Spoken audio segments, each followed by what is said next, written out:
Salutations, ici Tarmantir pour un nouveau tutoriel. Et on va continuer avec la triplette Warlord avec cette fois-ci le suivant par ordre chronologique, Pike and Shot. Alors, Pike and Shot, on va repasser rapidement sur les généralités. Toujours le même auteur, Rick Priestley à la base. On est sur une version 1, puisqu'il n'y a pas eu de V2 depuis le Pike and Shot. Et donc Pike and Shot va donc être consacré à la période qui va de 1500 à 1700, grosso modo. C'est-à-dire la période qu'on appelle de la pique et du feu, Pike and Shot, celle où les formations de piquiers épaulées par les arquebusiers dominent le champ de bataille. Alors, donc je vais rappeler que c'est un jeu de la triplette Warlord. Il a donc des points communs avec les deux autres jeux, et vous le verrez, il s'agit du système d'ordre et des caractéristiques des unités qui sont communes. Ici, on va donc jouer une bataille de la guerre de 30 ans, donc 1618-1648, si mes souvenirs sont bons. Donc c'est plutôt dans la période tardive de Pike and Shot, pour la raison simple de changer un petit peu, puisque j'avais déjà fait les guerres d'Italie pour Furioso. Donc comme j'ai de la guerre de 30 ans, histoire de faire un truc différent, on va jouer en guerre de 30 ans pour Pike and Shot. Je pense que c'est plus ou moins la période de référence, c'est là où les mécaniques me semblent les plus intéressantes et collent le mieux. Et en plus c'est relativement simple au niveau de la diversité des unités, il y a un peu moins de richesse qu'en guerre d'Italie, mais du coup c'est peut-être un peu plus facile pour démarrer. Donc voilà. Passons donc aux problématiques soclage et autres, ainsi qu'au type d'unité. Alors pour ce qui est de l'organisation de l'armée, ça va être relativement rapide, c'est similaire strictement à El César et Black Powder. Donc je récapitule, votre armée est organisée en un certain nombre de divisions, au moins 2, même si vous pouvez dans l'absolu avoir une seule division si vous préférez. C'est juste pas très pratique et ça enlève un peu l'intérêt du jeu. Répartis en divisions qui ne sont pas forcément des divisions où il y a des obligations, uniquement de l'artillerie, uniquement de la cavalerie, uniquement de l'infanterie, vous pouvez faire des mix. Dans le manuel, ils appellent ça des battaglias. La battaglia est donc composée d'un certain nombre d'unités. Alors ici, par exemple, on a une battaglia de cavalerie, on va dire, avec ces deux unités, et on va prendre un commandant, disons celui-ci. Voilà. Vous avez donc deux unités de cavalerie et un commandant, ils forment une battaglia. Une autre battaglia d'infanterie, formée d'un commandant, deux unités de piquiers, 1, 2, 3, 4 unités de mousquetaires et 2 canons. L'ensemble de la division est dirigé par un général en chef, qu'on représente également par une figurine à part. Et le but, les conditions de victoire de base, disons, hors scénario, sont les suivantes. Il s'agira de dérouter plus que la moitié des divisions adverses. Briser plus de la moitié des divisions adverses, des batailles adverses. On va faire un petit aparté sur le bouquin également, puisqu'on y est. Donc celui-là, je l'ai acheté en version couverture souple. Je ne sais pas si c'est toujours le cas. C'est plutôt un beau bouquin, même si j'ai quelques réserves avec les couvertures souples. Tout comme ceux d'El César Black Powder, très bien illustrés. Beaucoup de texte, un peu trop, toujours un peu trop verbeux à mon goût. Et vers la fin, vous avez donc les différents théâtres d'opération avec des exemples de batailles et également les caractéristiques des unités. Ça c'est très bien également puisque ça vous permet de faire vos propres scénarios sur les différentes périodes. Et dans celui-ci, vous en avez vraiment pas mal. C'est ça qui est très bien, c'est qu'il n'est pas dans un recueil distinct. Donc, par exemple, on va avoir les guerres d'Italie, l'armée des Tudors, l'armée élisabéthaine, la guerre civile anglaise, la guerre de 30 ans, la guerre polono-turque, bref, il y a énormément de choses, énormément de théâtres d'opération, et à chaque fois vous avez les unités. Donc pour le coup, Pike and Shot, très bon point pour le bouquin, et ce qui est bien également, vous avez le système de points pour fabriquer vous-même vos propres unités, tout est expliqué. C'est vraiment pas compliqué, vous voyez, ça, c'est une page. Donc, pour le coup, je le recommanderais. C'est un très beau bouquin et il y a tout ce qu'il faut pour jouer, mais vraiment tout.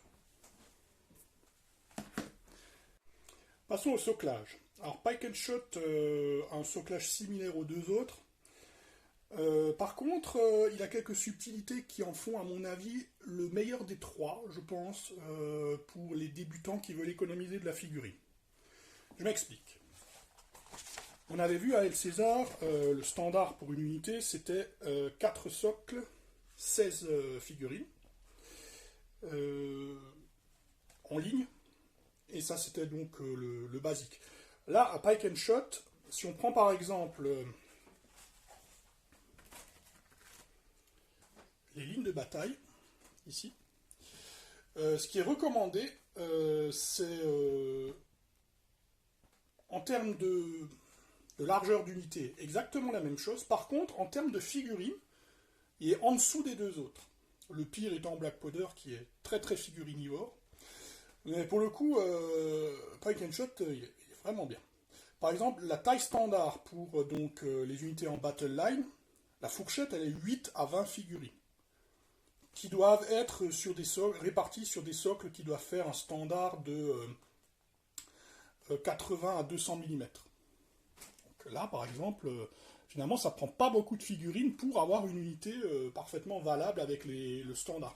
Donc, les recommandations, pour le coup, je les recommande. Hein.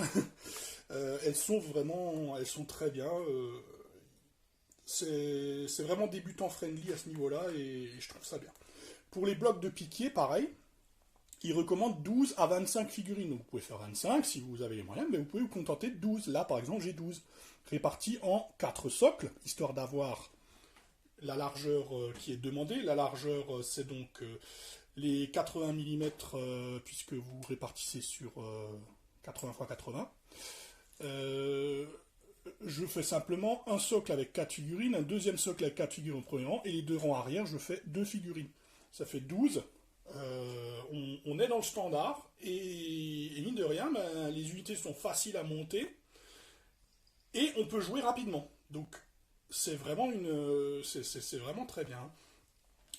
Donc, je vais repasser rapidement là-dessus. Donc, l'artillerie, c'est donc sur un socle solitaire de 1. Les cavaleries, ils recommandent 2 socles de profondeur avec donc des socles, une largeur de socle de 75 à 150. Donc, enfin, quand je dis largeur de socle, largeur d'unité, hein, 75 à 150. Pour la battle line, donc 80-200. Pour les piquiers, 80-200 également. Ça c'est pour le moyen. Évidemment, comme dans les deux autres jeux, vous avez un format taille grande, taille petite pour les unités. Donc vous pouvez faire des unités de taille petite. Et donc pour ce qui est du nombre de figurines, les fourchettes, comme je vous l'ai dit, sont plutôt sympathiques. C'est 12-25 pour les piquiers, 8-20 pour les unités en battle line. Principalement ce sera les mousquetaires, mais vous pouvez aussi avoir des rodeleros, ou si vous jouez en période plus ancienne, par exemple en guerre d'Italie, vous aurez les lanciers, halbardiers, ce genre de choses. Ils seront en battle line. Donc c'est 8-20. Et enfin la cavalerie, 6 à 12 figurines. Là j'ai pris un médian, hein, je suis à 8. Et donc artillerie, un canon. Ça nous fait donc un soclage qui est tout à fait sympathique. Et pour le coup, même s'il n'est pas obligatoire, je le rappelle, et que vous pouvez toujours faire à votre sauce. Et dans l'absolu, on pourrait jouer sans figurines du tout. Hein, il suffit juste d'avoir la largeur d'unité suffisante. Eh ben, nonobstant ça, moi je vous suggère le soclage du bouquin, il est très bien. Très très bien. Donc ça c'est pour le soclage. Ensuite, je rappelle donc l'importance c'est la largeur d'unité. C'est la seule chose qui compte, c'est que les largeurs d'unité des deux adversaires soient les mêmes. Vous pouvez prendre n'importe quel point de la fourchette, mais il faut que les adversaires aient la même, c'est tout. Si vous vous mettez d'accord pour faire des unités de 80, vous faites des unités de 80. Si vous vous mettez d'accord pour faire des unités de 150, vous faites des unités de 150. C'est aussi simple que ça. Voilà. Donc ça c'est la largeur d'unité. Et pour ce qui est du soclage, le nombre de socles, alors là c'est un peu moins important. Il recommande simplement un nombre de rangs, qui peuvent être compris nombre de figurines ou nombre de socles. Moi j'ai fait du socle. C'est quand même important d'avoir un certain nombre de socles par rapport aux formations que vous pouvez adopter dans le jeu. 4, c'est très bien, vous pouvez tout faire. C'est parfait. Là, par exemple, je triche un peu pour les mousquetaires, puisqu'en règle générale, ils ne sont pas en bloc. Ils n'utilisent que la formation Battle Line, ou éventuellement la colonne ou la formation dispersée, donc dans l'absolu, 3 socles suffiraient. Du coup, j'économise, je fais 3 socles. Pareil pour le nombre de figurines dessus, je reste dans la fourchette, ce qui me permet d'avoir 3, 2, des fois 3. Bref, je ne mets pas forcément 4. Mais si vous êtes un perfectionniste, vous pouvez mettre 4, il n'y a pas de problème. Donc la battle line, c'est le basique pour les troupes de style mousquetaires, épéistes, alabardiers, etc. Tandis que le bloc, c'est la base pour les piquiers. Donc le bloc est généralement, donc si vous utilisez 4 socles, c'est en carré. Pour ce qui est des cavaliers, il nous donne également des règles directrices. Je vais vous lire ça dès que j'ai retrouvé la page. Pour les cavaliers, la battle line doit être deux rangs de figurines de large. Donc c'est ça. Donc ça, pour le coup, c'est pas un bloc, c'est une battle line. Le bloc, c'est que pour les piquets. Vous avez également donc en cours de partie la possibilité de passer en formation dispersée, comme à El César. Donc dans ce cas-là, vous espacez vos socles. Et vous avez également la possibilité d'adopter les colonnes pour accélérer la marche, comme à El César. On va voir quels sont les effets de ces formations. Alors, on va passer ensuite sur les formations. Bon, il y aura beaucoup de redites par rapport à El César, puisque fondamentalement, il n'y a pas des masses de différence, il y a quelques petits points de règle qui évoluent de l'une à l'autre. Donc vous avez la colonne. Alors, la colonne, plus 1 en commandement, quand vous donnez des ordres à une unité qui est en colonne, et plus 2 si elle fait son déplacement sur une route. Elle ne peut pas effectuer de tir, elle ne peut pas, elle n'a qu'un seul dé de combat et elle a -1 en sauvegarde de morale. Ensuite, vous avez le bloc de piquier. Alors, le bloc de piquier n'a rien de spécial en soi, il a surtout la règle pique, qui lui permet donc de faire perdre ses bonus de charge à la cavalerie, s'il n'est pas désorganisé, qui double les dés de combat contre la cavalerie. Ça c'est différent par contre de El César. À El César, la cavalerie ne peut tout simplement pas charger. Ici elle peut charger, mais vous avez double dés d'attaque côté dés de combat côté piqué. Ensuite vous avez des malus quand vous vous déplacez, vous ne pouvez pas occuper un bâtiment, vous faites des tests de désorganisation quand vous passez les obstacles, ou quand vous interpénétrez ou vous êtes interpénétré par des unités amies. Voilà, c'est ça. Et surtout, il y a une règle très importante qui est emblématique de cette période, c'est la règle Hérisson, qui est une règle qui n'a aucun équivalent à El César ou à Black Powder. C'est une formation combinée sur réaction. Ça permet donc aux mousquetaires qui se font charger par une unité ennemie d'effectuer un test de commandement, et s'il est réussi, de rejoindre le pack de piquiers le plus proche pour former une formation immobile appelée le hérisson, qui a la particularité donc d'additionner en combat tous les bonus des unités qui la composent. Donc il y a jusqu'à 3 unités peuvent, je crois, composer le hérisson. 3 ou 4, je ne sais plus. De toute façon, on verra le hérisson en cours de partie, puisque ça arrivera forcément. Donc voilà. Ensuite, la ligne de bataille. Aucun bonus ou malus particulier.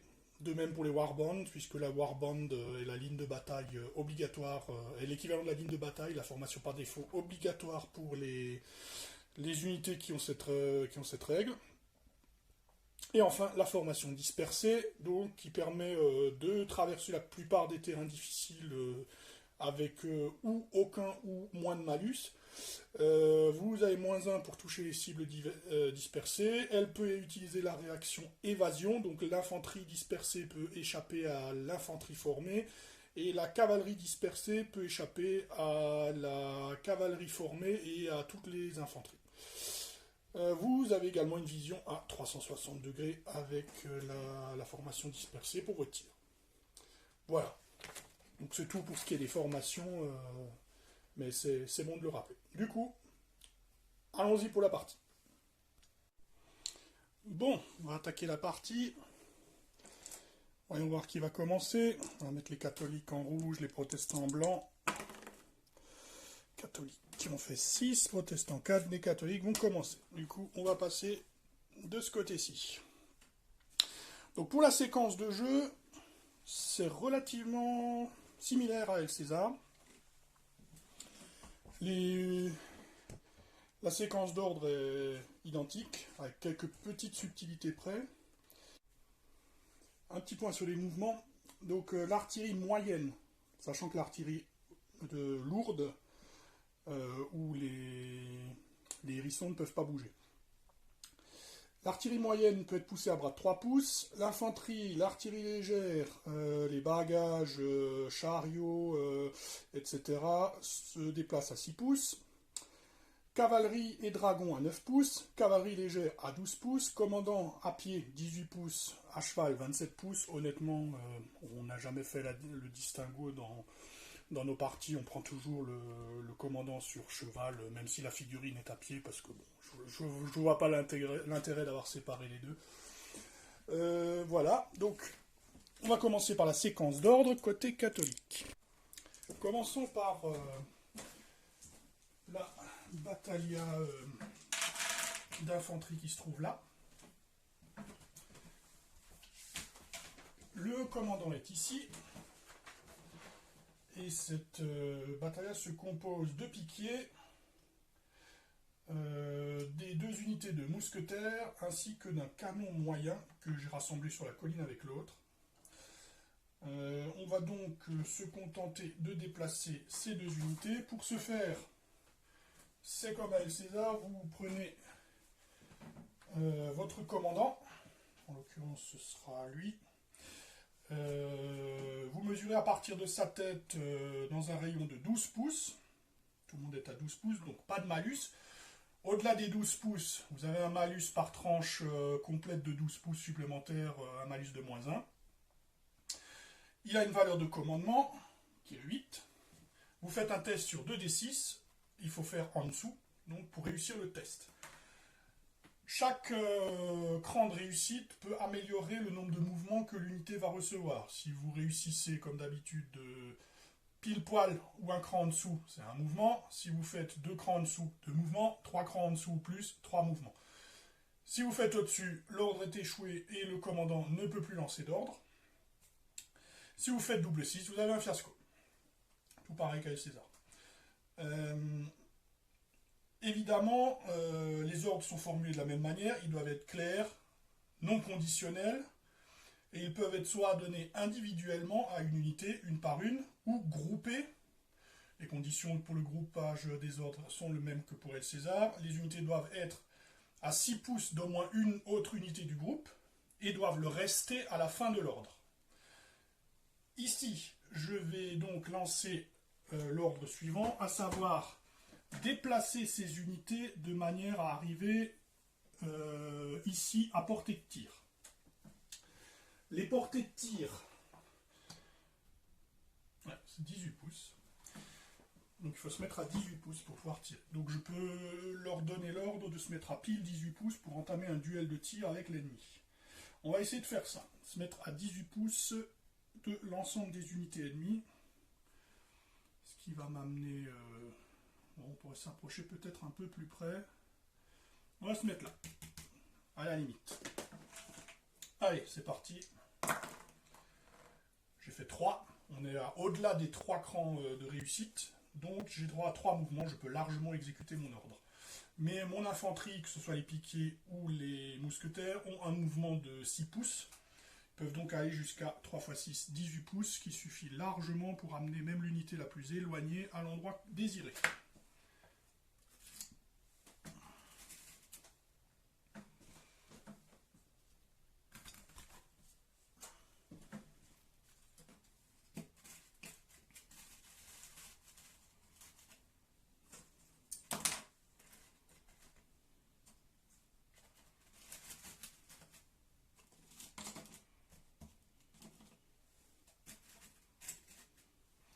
Ce n'est pas un échec. Tant que vous n'avez pas fait d'échec, vous pouvez continuer à lancer des ordres. Mais ici, l'artillerie est déjà positionnée sur la colline, donc je n'ai pas spécialement besoin d'envoyer un ordre suivant. Je vais donc me contenter de déplacer mon commandant. Il a droit à 27 pouces, donc on va largement pouvoir le mettre là derrière pour qu'il reste à suivre ses troupes. Passons maintenant aux Espagnols qui sont ici. Donc il s'agit de la grosse batailla. Donc là aussi, le but, ça va être d'amener un maximum d'unités ici entre les deux villages pour forcer le combat. L'avantage, c'est que le village me servira de couverture sur le côté et la forêt de l'autre, donc j'aurai peu de chances d'être pris de flanc. Ici, ils ont une petite subtilité, ces unités, elles ont une règle tertio, puisque ce sont des Espagnols. Alors la règle tertio, ça leur permet principalement de tirer à 360 degrés avec les mousquetaires, même s'ils sont positionnés sur l'arrière. C'est pour représenter le fait que les mousquetaires jaillissent du carré espagnol de tous les côtés. Donc voilà. Alors, ici, ça n'a pas trop d'importance. On va déplacer tout le bloc autant qu'on peut, 18 pouces par là. On va essayer de forcer l'engagement. 9, c'est raté. Donc, quand un ordre est raté, il n'y a pas de mouvement. Il n'y a pas de relance ici, comme avec César. Hein. Donc, on va passer à la division suivante. Donc, j'ai relu le chapitre sur le général en chef. Donc, le général en chef dans cette version du jeu, c'est pas pareil qu'avec César. Avec César, il commande une division directement et il bénéficie d'une relance lui-même. Donc ici, je vous ai dit, il n'y a pas de relance, mais le commandant en chef est distinct des commandants de division. Ici, il peut donner des ordres à n'importe quelle unité de l'armée. Là, maintenant, vu que j'ai donné un ordre à toute la division a reçu un ordre, même s'il est raté. Donc je ne peux pas utiliser le général en chef pour redonner un ordre à une unité qui en a déjà reçu un. Donc là, en l'occurrence, mon général en chef ne pourra pas bouger davantage d'unités. Par contre, si mon ordre n'avait pas impliqué toutes les unités de la brigade, celles qui n'avaient pas encore reçu le leur auraient pu être déplacées par le général en chef. Mais là, c'est pas le cas.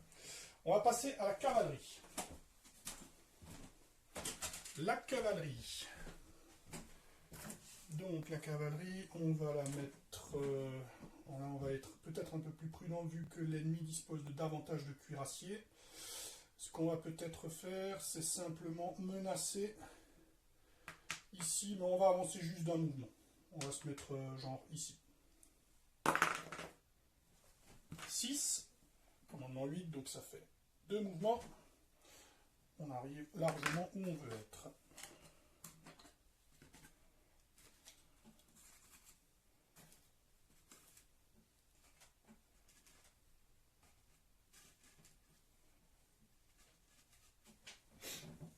Et je déplace le commandant.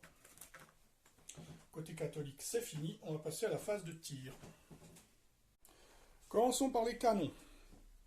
On va les faire tirer les deux ensemble. Dans le livre qu'il y avait. Alors nos deux canons ont un angle de vue à tirer pour l'infanterie.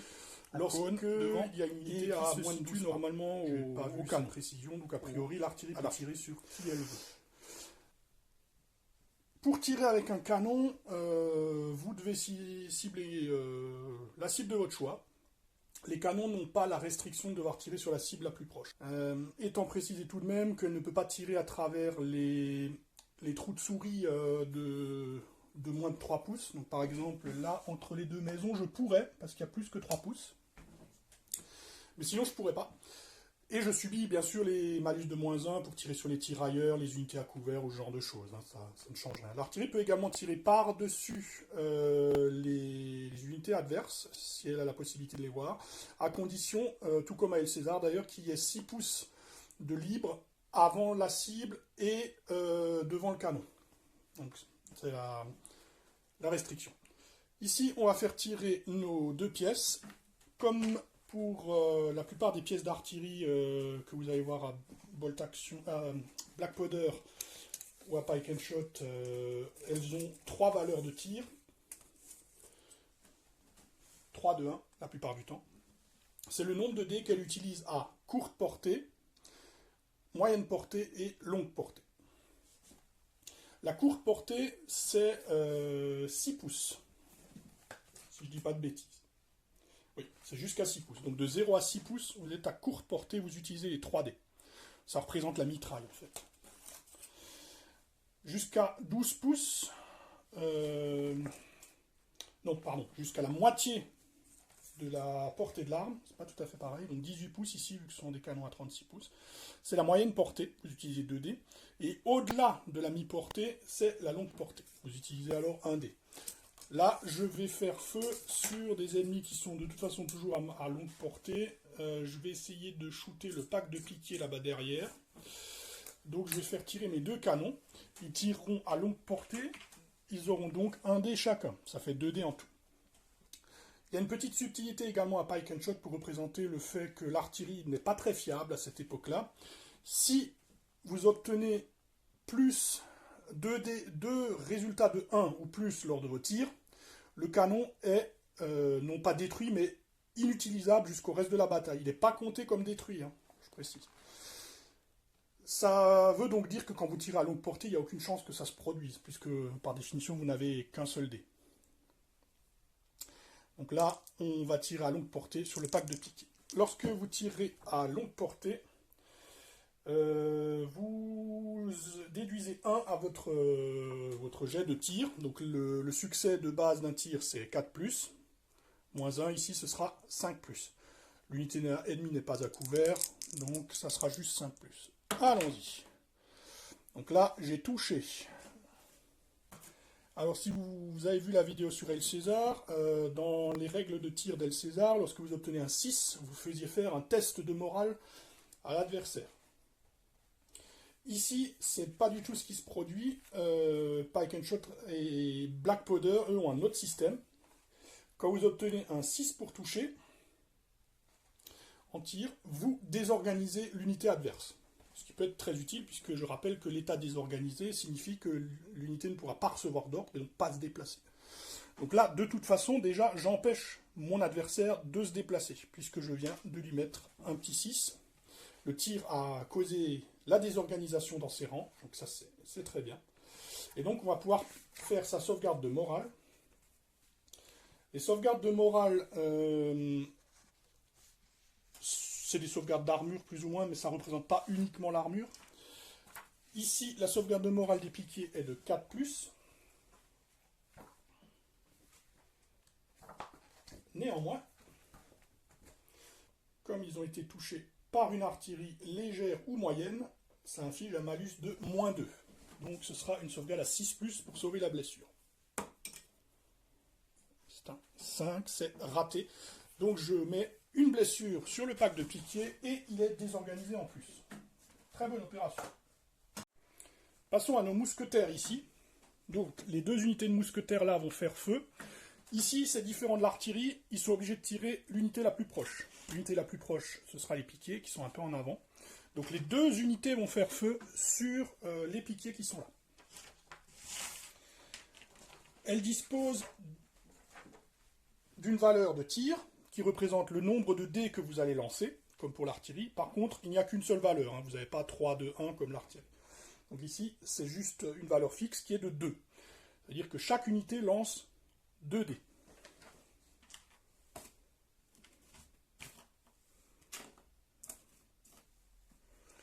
Chaque unité lance 2 dés, ça en fera 4. Mais, elles possèdent toutes les 2 une règle qui s'appelle premier feu. First fire en anglais. et qui précise que le premier tir qu'elles feront dans la partie se fera avec un dé de plus. Donc elles ont chacune un dé en plus, ça fait donc 6 dés. L'ennemi n'est pas à couvert. Il n'y a pas d'histoire de longue portée ou de courte portée pour les tirs des fantassins. Donc ce sera sur du 4+. Et les 6 désorganisent la cible. J'ai donc réussi à faire 3 touches, dont un 6. Donc cette unité sera de toute façon désorganisée. Les tirs ont fait leur office. Maintenant, est-ce que ça a plus causé la panique ou est-ce que ça a effectivement tué des gens? On va le voir. On va faire maintenant les jets de morale. On reprend ce qui a touché. Et on regarde le moral des piquets adverses. Ici, il s'agit de piquets mercenaires qui ont une sauvegarde de 4+ tout de même. Donc, sur du 4+, on sauve. 2 ont été sauvés, 1 pas, donc 1 point de vie en moins pour l'unité de piquet. L'unité de piquet a 4 points de résistance. Les résistances sont les points de vie de l'unité. Donc si je dis point de vie par inadvertance, il faut comprendre résistance. Donc la résistance de l'unité représente principalement, ça représente le nombre de troupes qu'il y a dans l'unité. Donc là, il y a eu quelques pertes, mais surtout, il y a eu une grosse panique. On va donc causer une perte à cette unité et marquer qu'elle est désorganisée. Voilà. Une bonne entame de partie, mis à part le centre qui n'a pas bougé côté catholique. Passons côté protestant. Alors, côté protestant. Donc, les troupes catholiques se sont avancées ici et mon unité ne peut pas bouger, ce qui est plutôt embêtant. Donc, si mon pack de piquet ne peut pas bouger, mes mousquetaires, eux, le peuvent. Mais évidemment, je pense que je vais me contenter de riposter en termes de tir et peut-être rapprocher cette unité. Alors là, elle est encore en rang. Donc l'idée, ce serait de la passer en tirailleur et de la faire investir le bois pour apporter des tirs éventuellement en enfilade sur l'ennemi. Donc on va essayer de faire ça. Commençons donc par le commandant qui est là. Quand vous donnez des ordres, vous pouvez les regrouper, mais là je donne 2 ordres différents. Eux, l'ordre, ça va être de se mettre là-dedans, en passant en tirailleur. C'est pas pareil que eux qui vont se contenter de tirer. Du coup, je vais faire l'ordre de eux en premier, en espérant le réussir. Et si effectivement j'obtiens un échec, mon commandant ne pourra plus lancer d'ordre, mais je pourrai suppléer avec le général d'armée.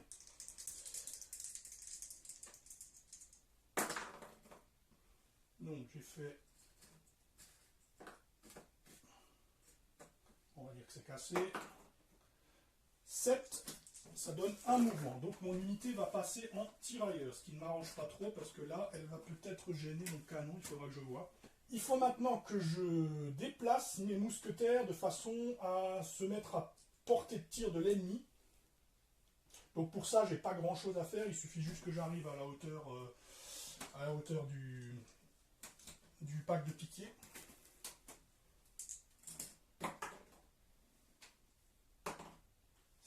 De mouvement, c'est ce que je voulais. Donc je m'approche et je vais tirer.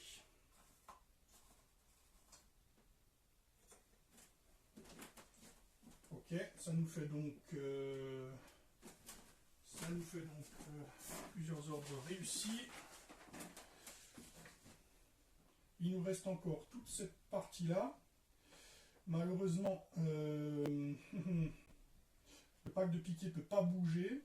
Alors je pourrais éventuellement envoyer mes mousquetaires tout seuls à l'avant pour pouvoir tirer sur eux.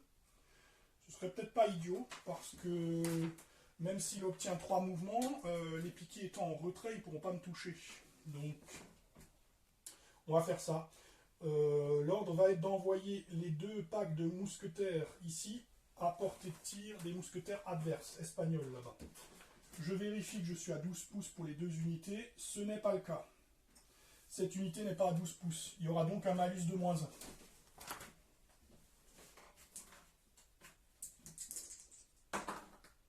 Donc j'ai fait 8, c'est raté. Donc le tour s'arrête pour ce commandant-ci. Maintenant, si je veux encore déplacer une unité, je le pourrais avec le général en chef, mais aucune unité n'a plus... Aucune unité n'est potentiellement... Tout a été tenté déjà, donc non, ce sera tout. On va passer à l'unité de piquet vétéran, qui est là. Et à sa bataille d'ailleurs. La question étant, qu'est-ce qu'on va faire avec eux? Qu'est-ce qu'on va faire avec eux? J'ai bien envie... J'ai bien envie de les déplacer là, mais si le bloc là-bas arrive à faire 3 mouvements, je n'aurai personne pour les arrêter. Et ça m'ennuie. Donc je vais commencer par la cavalerie plutôt. Donc la cavalerie, je vais prendre une unité de... Je vais prendre ces 2 unités et je vais leur donner l'ordre de charger l'ennemi.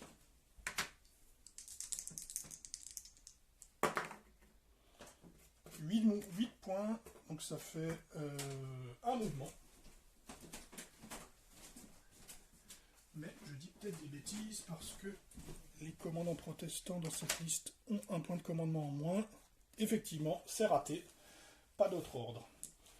Alors, je peux suppléer avec mon général qui lui a commandement 8. Et le problème, c'est que je pourrais déplacer les cavaliers restants. Et j'aurai un malus de -1. Donc j'aurai commandement 7 pareil. La question étant, est-ce qu'on le fait quand même?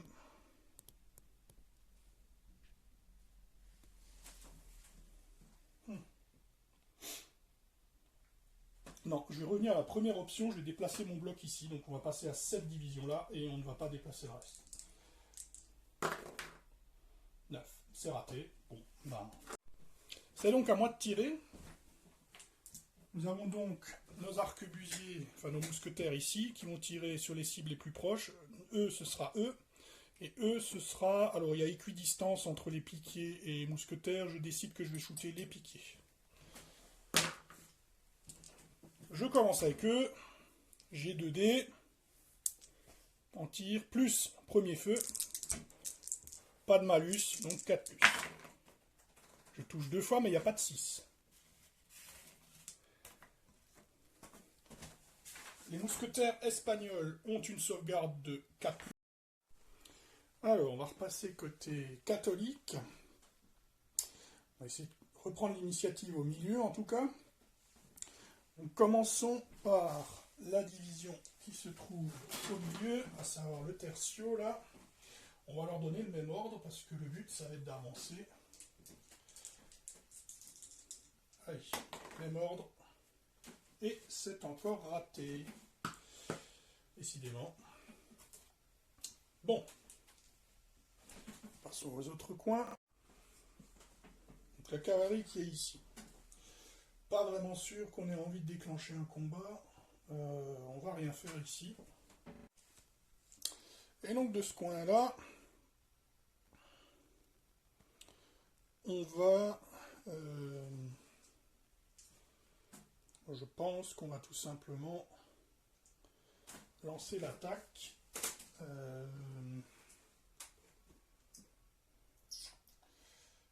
Contre qui?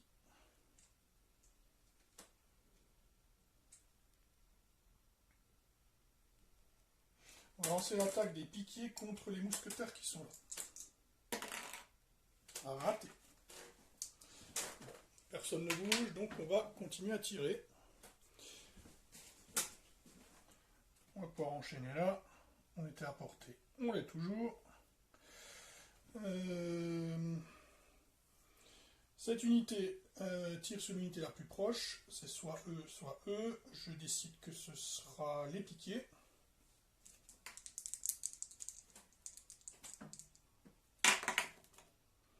Il y a une touche. Sera-t-elle sauvegardée? Non. Encore un petit point de vie.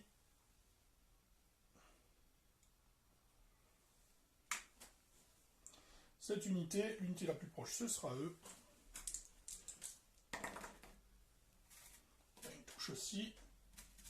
Donc là, ce sont des mousquetaires mercenaires, ils ont une sauvegarde de 5+. Sauve. Voilà. Bon, pas grand chose. Passons au canon. Alors, pour ce qui est des canons, on va continuer tout simplement à faire la même chose, à savoir bombarder l'unité de piquier mercenaire qui est là-bas, qu'on avait déjà shooté le tour d'avant. Et nous avons obtenu un, mais il faut en obtenir 2 pour qu'il y ait un incident.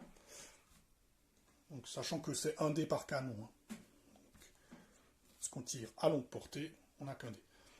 Les 2 tirs ont été ratés, mais il n'y a pas de conséquences problématiques plus que ça. Passons côté protestant. Alors, côté protestant, on va peut-être commencer par un petit mouvement d'initiative, puisque cette unité se trouve à 12 pouces d'un ennemi. Elle va donc pouvoir faire un mouvement.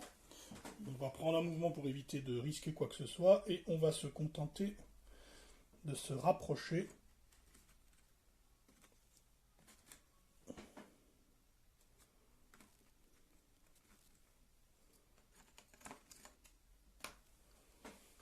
de cette unité pour pouvoir tirer là.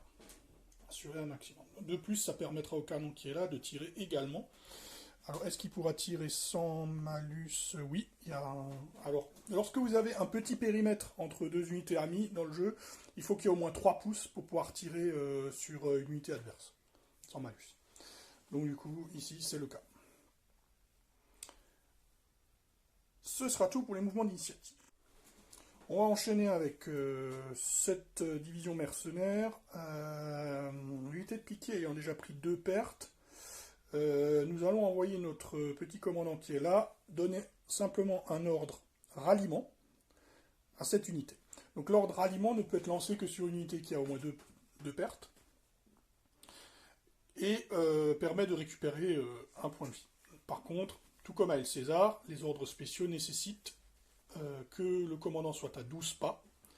Et là, il n'y a pas de possibilité de lancer un ordre plus loin, même avec des malus.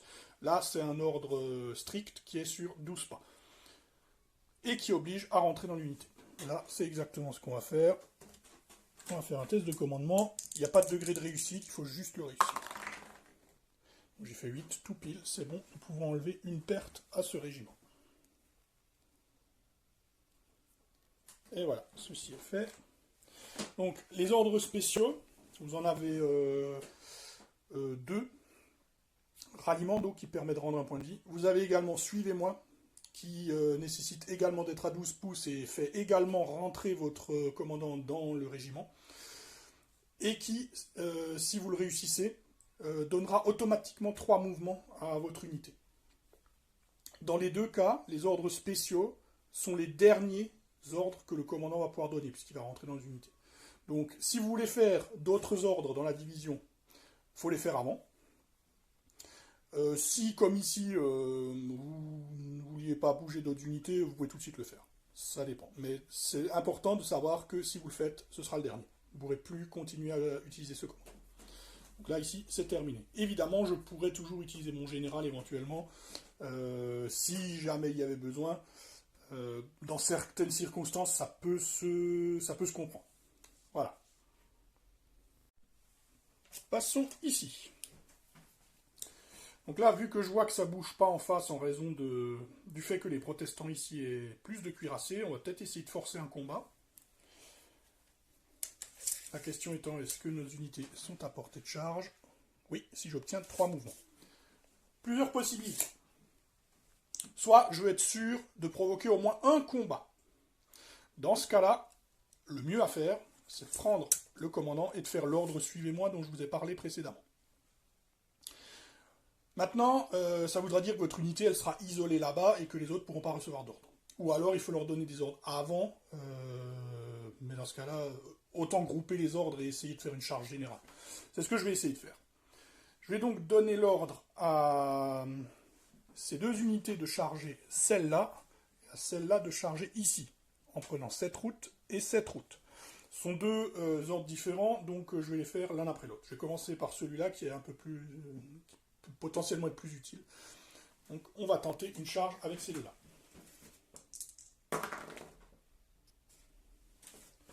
J'ai fait 9, décidément, je suis pas très bon. C'est donc un échec. Fin des ordres pour cette unité. Du coup, on va tenter un plan B, c'est-à-dire déplacer cette unité ici, avec le commandant qui est là-bas. 11, bon bah ça bouge pas non plus. Peut-être changer de dé. Passons au tir. On va passer au tir. Alors, pour ce qui est du tir, on a cette unité qui est en tirailleur. Donc quand vous êtes en tirailleur et que vous voulez tirer, vous pouvez mesurer à partir de n'importe quelle figurine. Donc là, il n'y aura pas de souci, on a porté, ce sera par là. Cette unité a également cette unité en cible la plus proche, donc les deux là vont pouvoir tirer ensemble sur ceux-là. Cette unité n'a pas encore fait son premier feu, elle aura 3 dés. Celle-là, on a 2. On va également rajouter le canon, qui a également comme cible la plus proche cette unité. Bon, dans l'absolu, il pourrait tirer ailleurs, le canon, il a le choix, mais autant en rajouter. Donc ça nous fait donc 5 tirs d'abord pour les mousquetaires. On a 2 touches, pas de 6.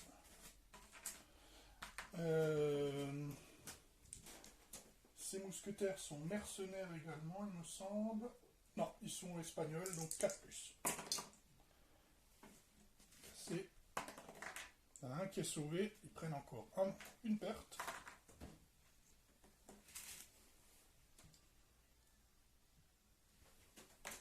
Le canon ici est à moyenne portée. Moyenne portée, c'est donc 2, puisqu'ils ont une valeur de tir de 3, 2 ou 1. 3 à courte portée, 2 à moyenne portée, 1 à longue portée. Donc ça fait 2 tirs.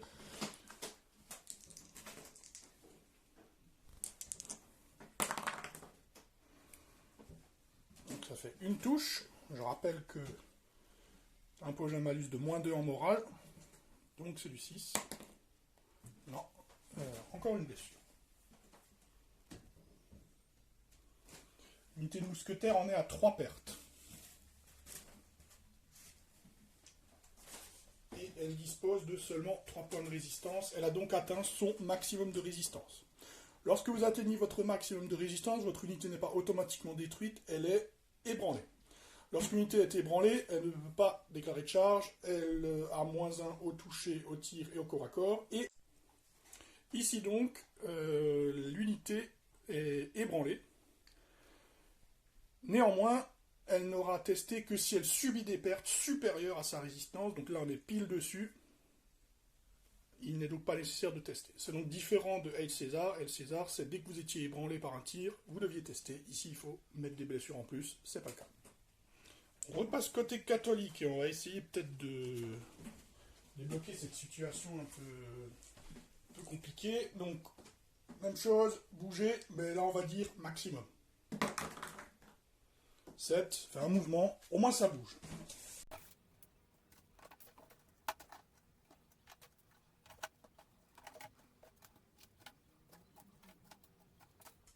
Toute la division a bougé, je pose le commandant. Ensuite, on va aller ici. Donc ici, l'ordre, ça va être comme avant, charger mousquetaire. Petit dé qui a causé souci. 6. C'est un 5. Donc ça fait 2 mouvements. Ça suffit pour engager cette unité. Donc là, ce qui se passe, c'est que les mousquetaires vont être chargés. Déjà, je vais faire un point sur la règle de proximité. La règle de proximité fonctionne de la même façon qu'à El César. Là, les mousquetaires sont directement devant, donc je dois avancer face à cette unité. Si elle avait été un peu décalée de mon point central, comme d'hab, j'aurais pu choisir. Là, il se trouve que de toute manière, c'est la cible que je voulais choisir, donc c'est eux que je charge. Donc la règle de proximité, si vous avez un ennemi à 12 pouces dans votre arc frontal, vous devez en choisir un et avancer ou reculer par rapport à cet ennemi. C'est ça la règle. Si vous avez un de ces ennemis qui est directement devant le point central de votre unité, c'est cet ennemi par rapport auquel vous devez avancer ou reculer. S'il n'y a pas d'ennemi à 12 pouces, les mouvements sont libres. Ici, ça m'arrange bien, c'est là que je voulais charger. Donc j'y vais. Je déclare donc une charge, parce qu'il faut que je le déclare, évidemment. Cette unité a droit à une réaction. Elle en a même plusieurs. La réaction de base, rester sur place, maintenir sa position. Réaction numéro 2, tir de contre-charge. Possible aussi. Et ici, à Pike and Shot, elle a droit à une troisième réaction, qui est former le hérisson. Donc, je vous en avais parlé au début du jeu. Le hérisson est une réaction spéciale qui est offerte aux unités de mousquetaires qui sont dans une même brigade, une même batalia avec des piquiers. Donc il faut que ce soit des unités de la même batalia, hein, bien sûr. Je vais faire un test de commandement. Si je le réussis, les piquiers et les mousquetaires qui viennent de fuir la charge vont pouvoir former une unité mixte, immobile, mais beaucoup plus puissante et défensivement très dangereuse, qui permettra de résister. Ce qui se passe, c'est que quand un adversaire forme un hérisson en réaction, l'attaquant peut choisir de poursuivre sa charge s'il le désire, pour attaquer le hérisson quand même, s'il le souhaite, ou peut arrêter sa charge. Donc là déjà, la question se pose, est-ce que je vais faire un tir de contre-charge ou est-ce que je vais faire le hérisson? Le tir de contre-charge, ce sera 2 tirs qui vont se faire sur 3+, puisque j'aurai le bonus de courte portée. Donc potentiellement, si je mets dans le mille sur les 2 attaques, je peux les ébranler. Mais je sais déjà qu'ils vont pas... Il y a peu de chances que j'y arrive. Alors normalement, il faudrait faire le plus.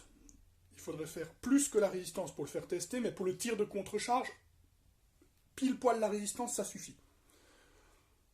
Là, si j'arrive à lui mettre 2 blessures, je peux les faire tester. Mais c'est compliqué. Donc on va plutôt choisir la sécurité et choisir de se mettre en hérisson. Allons-y. 4 et 4, 8. C'est réussi. Le commandant est là. Donc l'unité forme un hérisson avec l'unité de piqué. Voilà.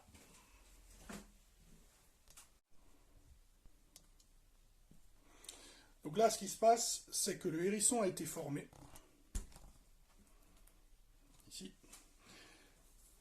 Le hérisson a été formé et il faut donc se poser la question, est-ce que je poursuis la charge, puisqu'ils sont à 12 pouces quand même.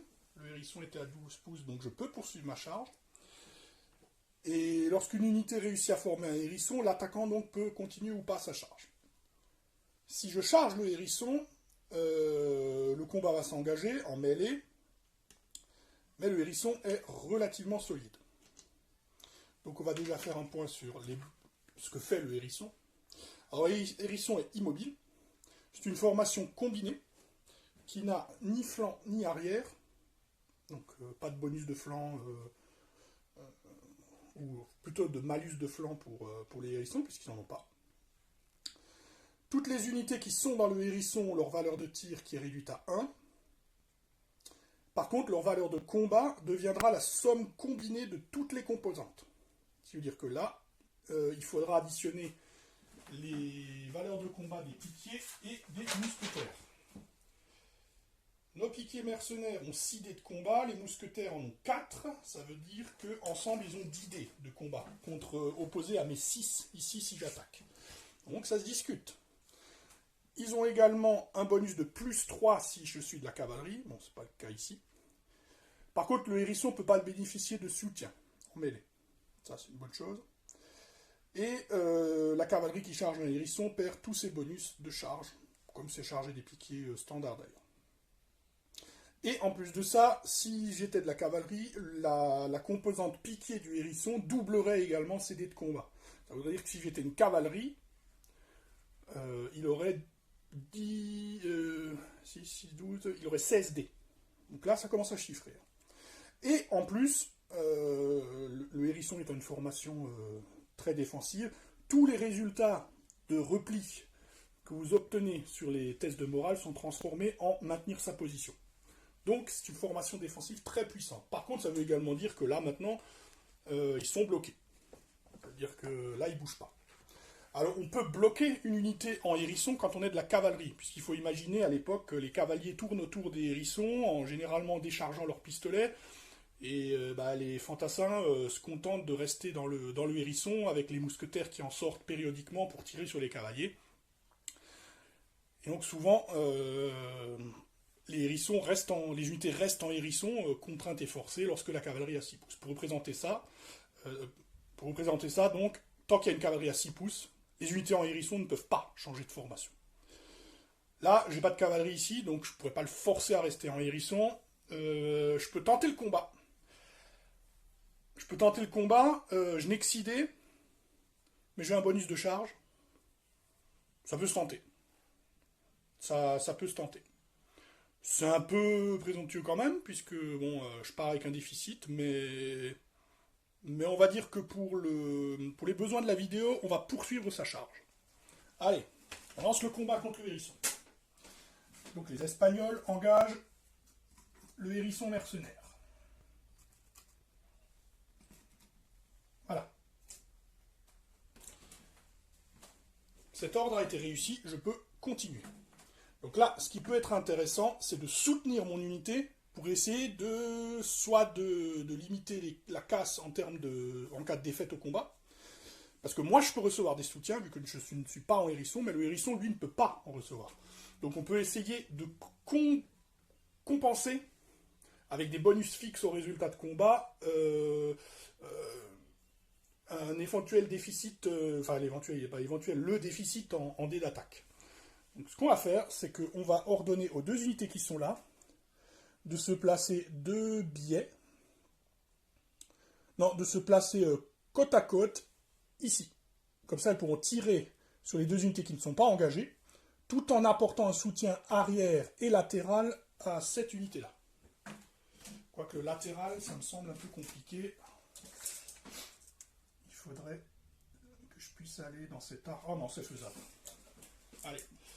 Donc je vérifie que les unités sont à 6 pouces l'une de l'autre pour le regrouper, c'est le cas. Et c'est parti. J'ai fait 8, ça fait un mouvement. Cette unité peut arriver jusque là, donc ça devrait suffire. Et cette unité jusque là. Alors, il vaut mieux que je regarde à quelle portée doivent se situer les soutiens. C'est à 3 pouces. Donc, il faut que j'avance jusque là. J'ai bien les 9 pouces, c'est bon.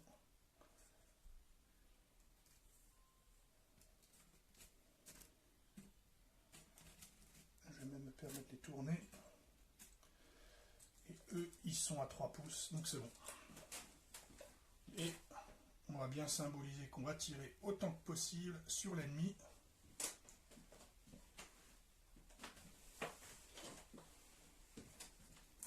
Voilà. Là, c'est un bon tour. On ramène le commandant ici. Et on passe à la suite. Ici, on va continuer à temporiser. C'est pas dans notre intérêt de nous encastrer contre ces cuirassés et perdre une brigade. Donc on va attendre qu'ils viennent. On va ouvrir le bal avec les 2 tirs de canon. Continuer à s'acharner sur les mêmes. Ah, ça c'est bon. 6 et 5. Double touche. Donc ça déjà, super. Mais en plus, il y a un 6. Donc ça désorganise. Sauvegarde à 6+ pour nos adversaires. Bon, ils en sauvent une.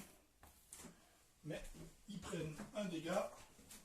Et ils seront désorganisés. Ce qui fait qu'ils ne pourront pas éventuellement se reporter ici.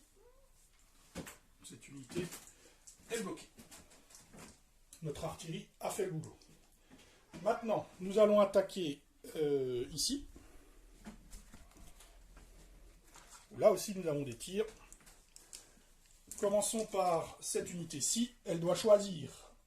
L'unité la plus proche, normalement, c'est eux. Mais rappelez-vous, lorsqu'une unité est une cible difficile, vous pouvez l'ignorer pour une cible plus facile. Ceux-là sont sans malus. Ceux-là, c'est les tirailleurs, -1. Donc on va pas tirer sur eux, on va tirer sur eux. J'ai déjà fait mon premier feu, donc c'est ma valeur de tir standard, 2. Je ne fais aucune touche. Cette unité-ci, alors là, la question c'est... ils ont bien les 3 pouces de large pour tirer, mais cette unité invisible du leader d'unité. Donc ce sera forcément les tirailleurs. Avec un -1. Aucune touche non plus. La phase de tir est faite. On va tout de suite enchaîner avec la phase de corps à corps. Alors, on va juste faire un petit récap sur comment les blessures sont allouées sur les hérissons. Donc déjà, j'ai oublié encore une caractéristique. Si une artillerie tire sur un hérisson, elle a un bonus de +1 pour toucher. C'est un gros carré regroupé, ça fait des dégâts, donc c'est normal. Par contre, quand on tire sur un hérisson, les touches qui sont faites au tir sont réparties librement par le défenseur entre les différentes composantes du hérisson. Si par exemple vous avez votre unité de piquier et qu'il y a 2 unités de mousquetaires qui se sont rajoutées dans le hérisson, le défenseur, s'il se fait tirer dessus, il répartit les touches sur les différentes unités. Donc il peut en mettre 2 au piqué, une au tireur, ou l'inverse, comme il veut. Par contre, il fait les sauvegardes en fonction de la sauvegarde qu'il a allouée aux mousquetaires. Si les mousquetaires ont une sauvegarde de 5+, ben, si vous en allouez 2, vous ferez 2 à 5+. Et si vous en avez mis une sur les piquets, ce sera une à 4+. Voilà. Par contre, il est précisé qu'au corps à corps, toutes les touches se font contre l'élément pique. Alors vous allez me dire c'est un avantage pour le défenseur, parce que du coup ça veut dire que ces autres unités n'ont pas touché, ne seront pas touchées, puisque c'est que les piquiers qui vont morfler. Oui, mais si l'unité de piquier subit des blessures excédentaires, elles se répercuteront sur le test de morale. Et donc, ça veut dire que si les piquiers subissent des blessures supplémentaires, ce sera des malus supplémentaires pour le test de morale. Vous allez me dire, c'est pas grave, il me restera les mousquetaires, mais non. Parce que le test de morale, il n'y en aura qu'un, et il sera fait pour toute la formation. Si le pack de piquier est vaporisé, tout le reste est vaporisé. Donc, il y a à la fois des avantages, puisque l'élément pique est le plus solide, mais il y a aussi des inconvénients. Bon, on va commencer par les attaques de l'unité qui attaque. 6 dés de combat. C'est parti. C'est pas mal. C'est raté. Laissez toucher. Bon, il y a 4 touches. Les piquiers sauvent. Ils ont une sauvegarde de morale de 4+.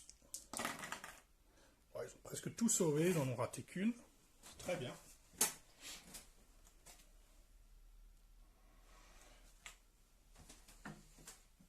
Contre-attaque du hérisson. Donc on additionne les attaques de tout le monde. Les piquiers ont 6, les mousquetaires ont 4. Ça nous fait donc 10. Par contre, ils n'ont pas de bonus, donc ils touchent sur 4+. C'est très mauvais. 1, 2, 3 touches, ça peut quand même suffire. 3 sauvegardes à 4+, pour eux. Ouais, ils en ont raté 2. Ça fait 2 blessures.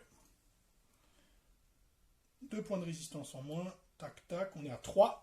Mais les piquiers ont 4 de résistance, donc ils ne sont pas ébranlés. On a donc 2 pertes côté défenseur, une côté attaquant. Mais c'est là qu'entrent en jeu les supports.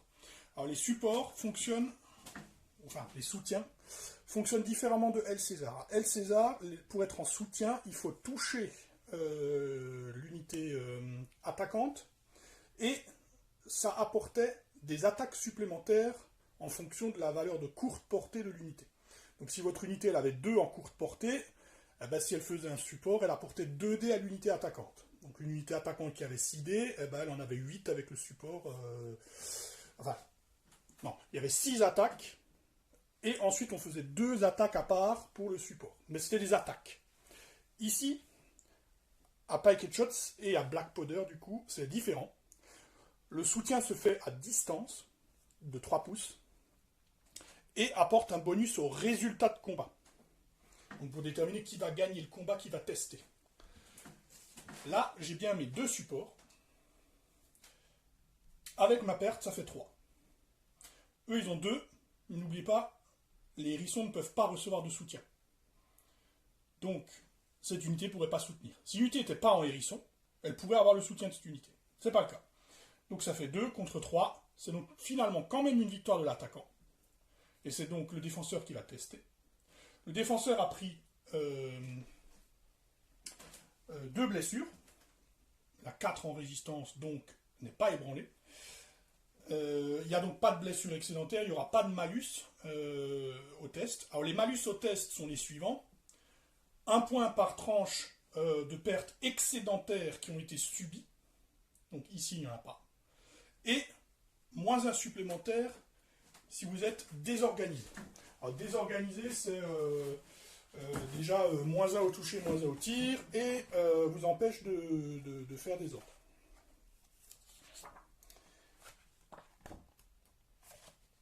Précisons également, je vais juste vérifier qu'il n'y a pas d'autres modificateurs au test.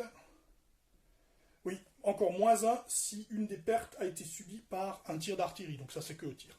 Donc voilà, ici le test se fait vanilla, puisque il n'y a pas d'unité désorganisée côté défenseur, donc le hérisson n'est pas désorganisé, et il n'a pas subi de blessure excédentaire par rapport à sa résistance. Donc, pour le test de morale, enfin le test de panique, 2 dés, plus les modificateurs, donc plus 0 ici. 9. Comme vous pouvez le voir sur la table, au-delà de 7, eh bien, il ne se passe rien. L'unité continue à combattre. Le combat ici va donc se poursuivre. Passons au tour des protestants. Côté protestant, on va déjà regarder un peu ce qu'on peut faire par initiative. Je rappelle qu'ici, cette unité qui est en tirailleur, donc en ordre dispersé, pardon, est également libre, ainsi que cette unité qui n'est pas engagée en combat. Elles sont à 12 pouces d'unité ennemie, elles peuvent donc faire un mouvement d'initiative.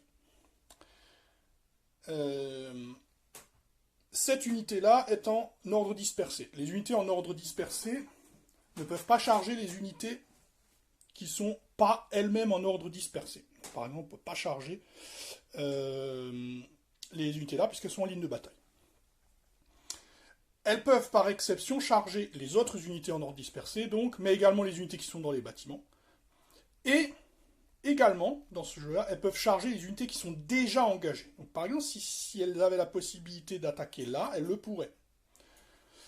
Le problème, c'est que là, il y a la règle de proximité. Donc, la règle de proximité pour les tirailleurs, eh ben, ça fonctionne de la même façon que pour les autres unités. Ici, il n'y a pas vraiment d'exception par rapport à Coma et César. Donc là, ils sont bloqués par cette unité. Et donc, ce ne sera pas possible d'aller par là. D'autant qu'en plus, si on va par là, on va déclencher un tir d'opportunité. Donc là, je vais expliquer ce que c'est. Tir d'opportunité, c'est lorsque votre unité traverse le milieu du front d'une unité, et à 12 pouces. Donc si par exemple, elle est de ce côté-ci, elle commence de ce côté-ci et elle passe de l'autre côté, cette unité a droit à un tir en réaction. Donc là, je ne vais pas donner un tir gratuit, hein, pas question. Alors, ce qu'on peut faire, c'est soit on continue à tirer, je pense que c'est l'option la plus intéressante, vu que l'unité là a été ébranlée. Et je ne pense pas faire de mouvement d'initiative. Cette unité-ci ne peut pas charger de flanc là, parce qu'avec la règle de proximité, elle est directement en face de cette unité. Et donc si elle voulait attaquer une unité, ce serait forcément celle-là. Par contre, je préfère la finir au tir plutôt que de risquer des blessures au corps à corps. Donc on va continuer à tirer par là. Donc pas de mouvement d'initiative ici. Et pas de mouvement d'initiative du tout. Allons-y pour les ordres.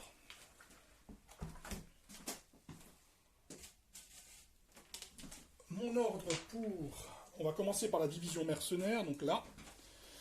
L'unité ici a été désorganisée, je peux donc de nouveau pas bouger, ce qui ne m'arrange pas du tout. Donc ce que je vais faire, c'est que je vais donner l'ordre à ces deux unités de mousquetaires de se mettre à portée de tir des mousquetaires en face. Ceux-là. J'ai fait 8. Le commandant est là. Il est trop loin. Donc ça fait un malus, donc c'est raté. Et ben du coup, fin pour ce commandant, c'est vite fait. Il nous reste ce commandant-ci. Alors ce que je vais faire, c'est que je vais essayer de le faire passer plutôt là pour aller à la rencontre de eux. 7, ça fait un mouvement.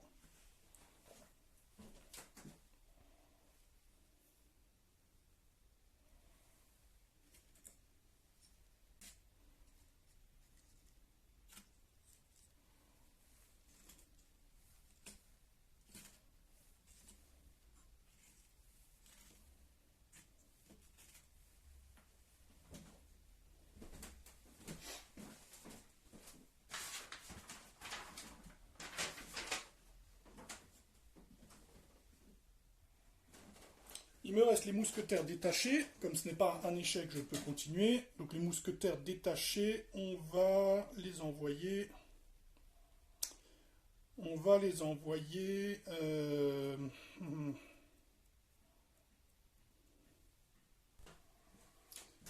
On va essayer également de les mettre à portée de tir des mousquetaires là-bas. 9, c'est raté.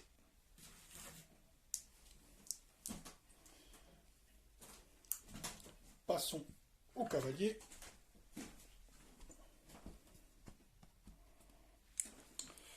Même chose qu'avant. Commençons là.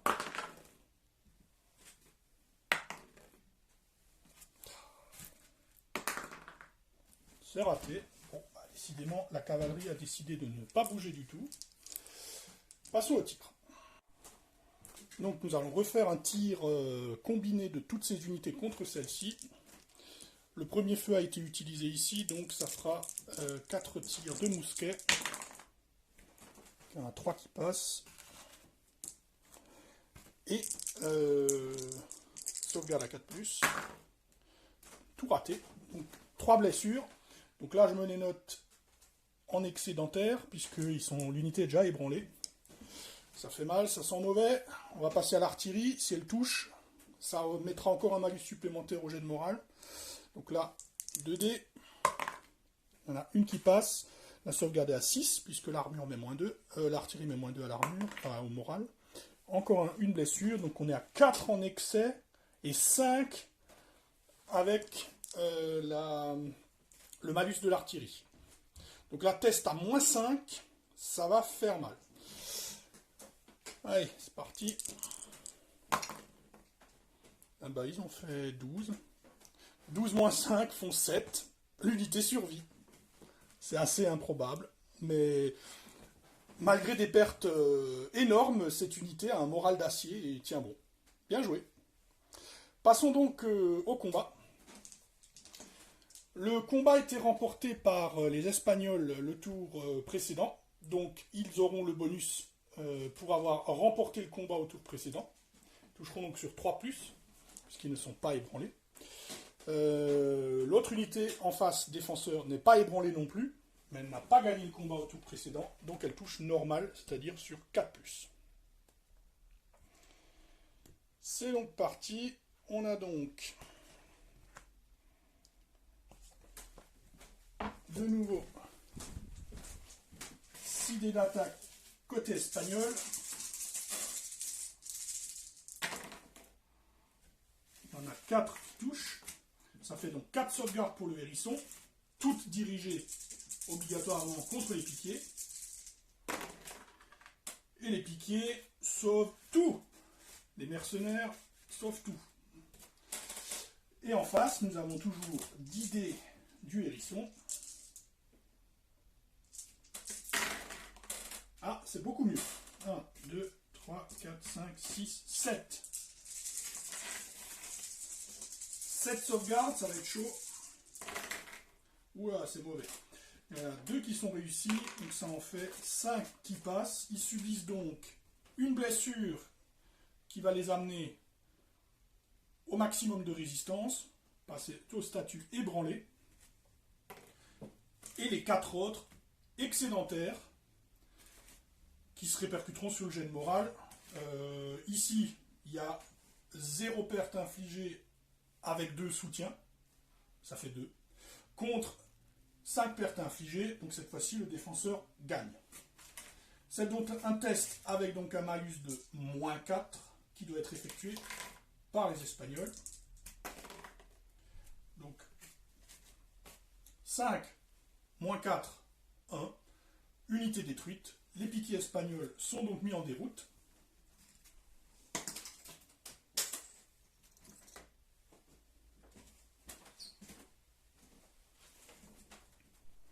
La mauvaise nouvelle, c'est que l'unité attaquante qu'ils soutenaient a été détruite. Donc, les 2 unités de soutien doivent tester. Et ça, c'est pas cool. Donc, ces 2 unités-là vont faire un test.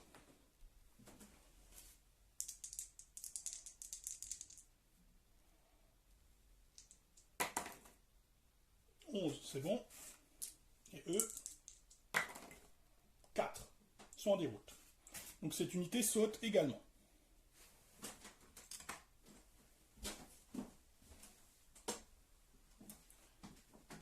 La bataille espagnole ici est brisée, puisqu'elle est normalement composée de 3 unités et d'un canon qui ne compte pas. Donc l'unité est brisée. Petite précision pour ceux qui ont vu la vidéo sur le tutoriel sur El César. À El César, les blessures excédentaires sont réparties sur les supports. Mais c'est une autre philosophie, parce que le support, il est plus impliqué dans le combat, il apporte des attaques et il est obligé de toucher l'unité attaquante. Donc les blessures excédentaires étaient réparties dans les supports, lorsque l'unité attaquante principale avait dépassé sa résistance. Ici, c'est pas le cas. Donc ça ne fait qu'un malus pour le test de morale, mais les supports, ils ne reçoivent pas de blessures excédentaires. Par contre, c'est toujours pareil, comme vous l'avez vu, quand l'unité principale est détruite, eh bien, le support doit tester. On va faire un petit topo sur les brigades brisées et ce qui se passe. Là, cette unité, la brigade est brisée, puisque plus de la moitié des unités opérationnelles de cette brigade, on ne compte pas le canon, on ne compte les canons que s'ils sont dans une division, une brigade composée uniquement de canons. Sinon, ou en tout cas majoritairement de canons. Sinon, on ne les compte pas. Là, on ne les compte pas, il y en a qu'un. Donc elle fait partie de la brigade là. Plus de la moitié des unités opérationnelles ont été soit détruites, c'est le cas ici, elles sont détruites, mais sous le principe, elles peuvent n'être qu'ébranlées, ça compte aussi. Donc là, il y a une différence par rapport à El César. Si vous vous souvenez, El César, c'était détruit. C'était soit la moitié ou plus détruit, soit toutes les unités restantes dans la division devaient être ébranlées. Ici, c'est différent. Ici, c'est plus de la moitié des unités doivent soit être détruites, soit être ébranlées, soit ont quitté la table. Ébranlée ou pas ébranlée. Si une unité est dehors, pendant le tour où ça se produit, pas de chance, eh ben, elle comptera comme dans le seuil de la brigade brisée. Donc voilà, donc la brigade est brisée, quoi que se passe pour les unités qui sont à l'intérieur. Alors, à El César, si vous vous souvenez bien, les unités devaient faire un mouvement de repli. Vous n'avez pas le choix. Ici, c'est encore différent. Donc là-dessus, El César, Pike and Shot, Black Powder, 3 situations différentes, 3 règles différentes. Donc ici, pour Pike and Shot, une fois la division brisée, c'est définitif. Bon, ça ne change pas, comme à El César. Donc les unités hors de table ne peuvent plus revenir, comme à El César. Les unités ébranlées ne peuvent plus se rallier, comme à El César. Les unités désorganisées ne peuvent plus se réorganiser, sauf si elles ont la règle élite. Il me semble que c'est comme à El César aussi. Ensuite, les unités ébranlées qui ont un ennemi à 12 pouces, donc ébranlées seulement, doivent faire un mouvement de retraite, sauf si elles sont en combat, bien sûr, ou si elles occupent un bâtiment ou une position défensive, ou qu'elles sont en hérisson. C'est-à-dire que vos unités, si elles sont en hérisson, même ébranlées, et que la division est brisée, ben le hérisson, il reste là. Ah, vous allez me dire, c'est un peu facile, hein, il n'y a qu'à se foutre en hérisson quand on sent que ça chauffe. Oui, mais il y a également un autre petit problème, c'est que toutes les unités restantes d'une brigade qui a été brisée, et ça c'est très différent de El César, elles ont 6 plus en morale. Donc, du coup, elles tombent comme des mouches. Et si elles passent en ébranlé ou en désorganisé, n'oubliez pas, elles ne peuvent pas récupérer leur statut. Et elles devront faire les mouvements de retraite quand elles sont ébranlées. Les pièces d'artillerie qui doivent faire un mouvement de retraite, elles seront automatiquement abandonnées par leur cerveau et donc considérées comme détruites. Là, cette unité a donc maintenant une sauvegarde de morale de 6+, mais autrement, elle peut jouer. Elle joue normalement. Simplement, elle a une sauvegarde de 6+. Donc, on va continuer à s'en servir tant qu'on peut. Alors, la situation est compliquée pour le parti catholique, hein, c'est le cas de le dire. Alors, on va faire ce qu'on peut. Pas de mouvement d'initiative, sauf pour les mousquetaires au fond, qui ne vont pas en faire un. Ils vont continuer à tirer sur le hérisson, je pense, puisque de toute façon, cette unité est condamnée à brève échéance, donc pas la peine de se préoccuper plus que ça d'eux. C'est parti pour les mouvements des divisions. On va commencer par la division centrale. Je décide donc que ce bloc va charger autant que possible par là.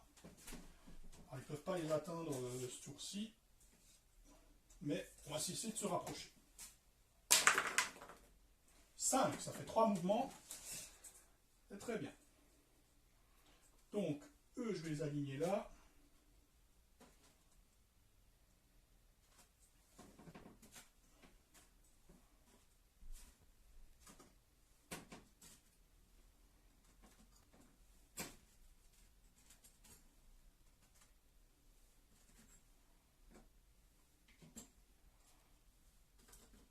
Le tertio est rapide, ma foi.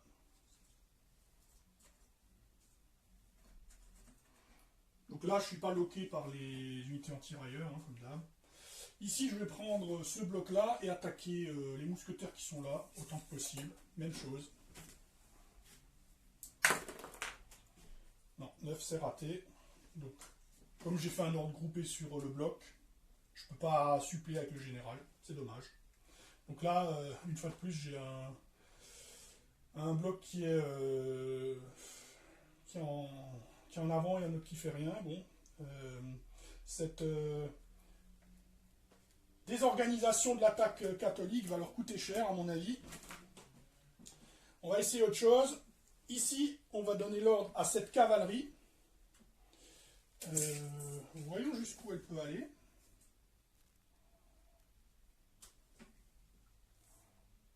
Non, on ne peut pas aller si loin.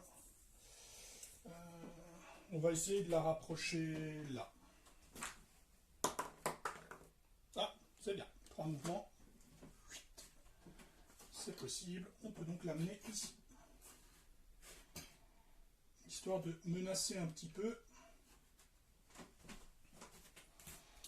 Et cette cavalerie-là, je vais la rebasculer ici. 3 mouvements.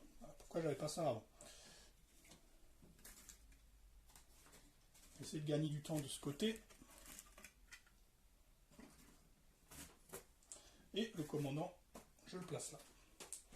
Quant au commandant ici, lui, je vais le replacer à mi-chemin. Ici, histoire d'être à 12 pouces pour que je n'ai aucun malus sur les 2 portions de la brigade. Voilà. C'est parti pour le tir. On va commencer par les canons là. Donc là, je pourrais tirer par-dessus les têtes pour shooter ça, mais il faut que j'ai un espace de 6 pouces libre entre les alliés là et l'ennemi. C'est pas le cas, donc je ne peux plus tirer sur ce pack de piquets. Donc à la place, je vais tirer sur eux. Il y a une touche. Non, ils ont 5 plus, ils n'avaient pas de sauvegarde. Donc ça fait un point de vie. Enfin, ça fait une perte.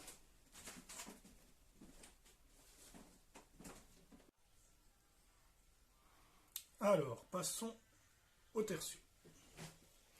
Donc le tertio peut tirer dans toutes les directions, enfin les mousquetaires du tertio peuvent tirer dans toutes les directions, donc ceux-là vont tirer sur eux.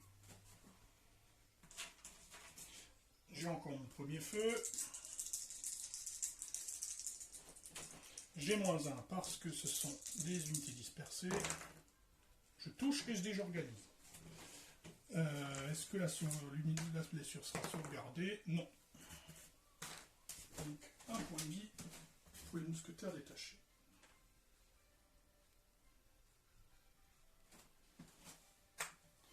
Ensuite, l'unité droit devant va tirer sur les piquets. Là aussi, je prends le premier feu. Je suis à courte portée puisque je suis à moins de 6 pas. Donc c'est du 3+. Je touche 2 fois et je désorganise. Les piquets sauvegardent. Les 2 touches sont sauvegardées, néanmoins ils sont désorganisés, ce qui m'arrange toujours.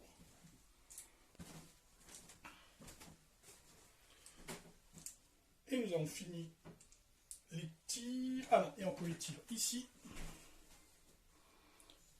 On va passer là.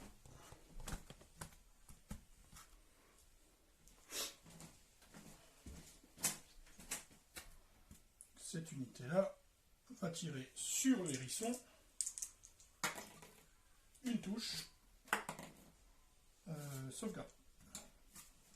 Donc je le mettais sur les piquets. Voilà, il n'y a pas de corps à corps. Passons chez les protestants. Alors, côté protestant, on va avoir des mouvements d'initiative. Alors, est-ce qu'il vaut mieux...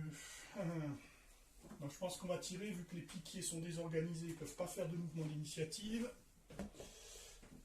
Le hérisson là, il va peut-être repasser en formation avec le mouvement d'initiative. Nous allons donc reformer les 2 unités là. Et on va faire feu sur cette unité pour la finir. Cette unité est désorganisée. J'ai oublié de le mettre d'ailleurs.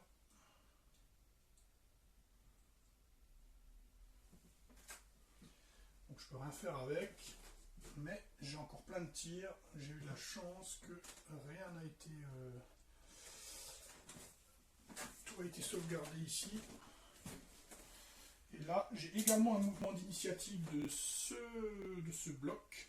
Je vais m'en servir pour ramener mes piquiers droit devant, histoire d'obliger cette cavalerie à me charger, ce qui ne serait pas du tout à son avantage, vu que ce sont des piquiers. Cette unité, est-ce qu'elle a un mouvement d'initiative? Non. Par contre, ceux-là ont également un mouvement d'initiative. Non, je vais faire l'inverse. Je vais mettre les piquiers comme ça. Mais avant de les bouger, je vais d'abord bouger les mousquetaires. Je vais faire dans l'autre sens pour pouvoir tirer. Cette unité a également un mouvement d'initiative. Je vais la déplacer là pour pouvoir tirer. Là, logiquement, on devrait avoir une sacrée puissance de feu. Là, je devrais pouvoir tirer là. Là, je devrais pouvoir tirer là.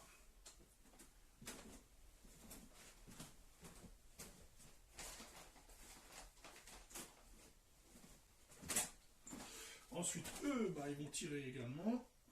Eux vont tirer aussi. Eux vont tirer aussi. Eux vont tirer aussi. Fin pour les mouvements d'initiative. Passons aux ordres. Dans la division mercenaire, je n'en ai pas. Si, je vais simplement donner un ordre de ralliement, un ordre spécial à cette unité-là.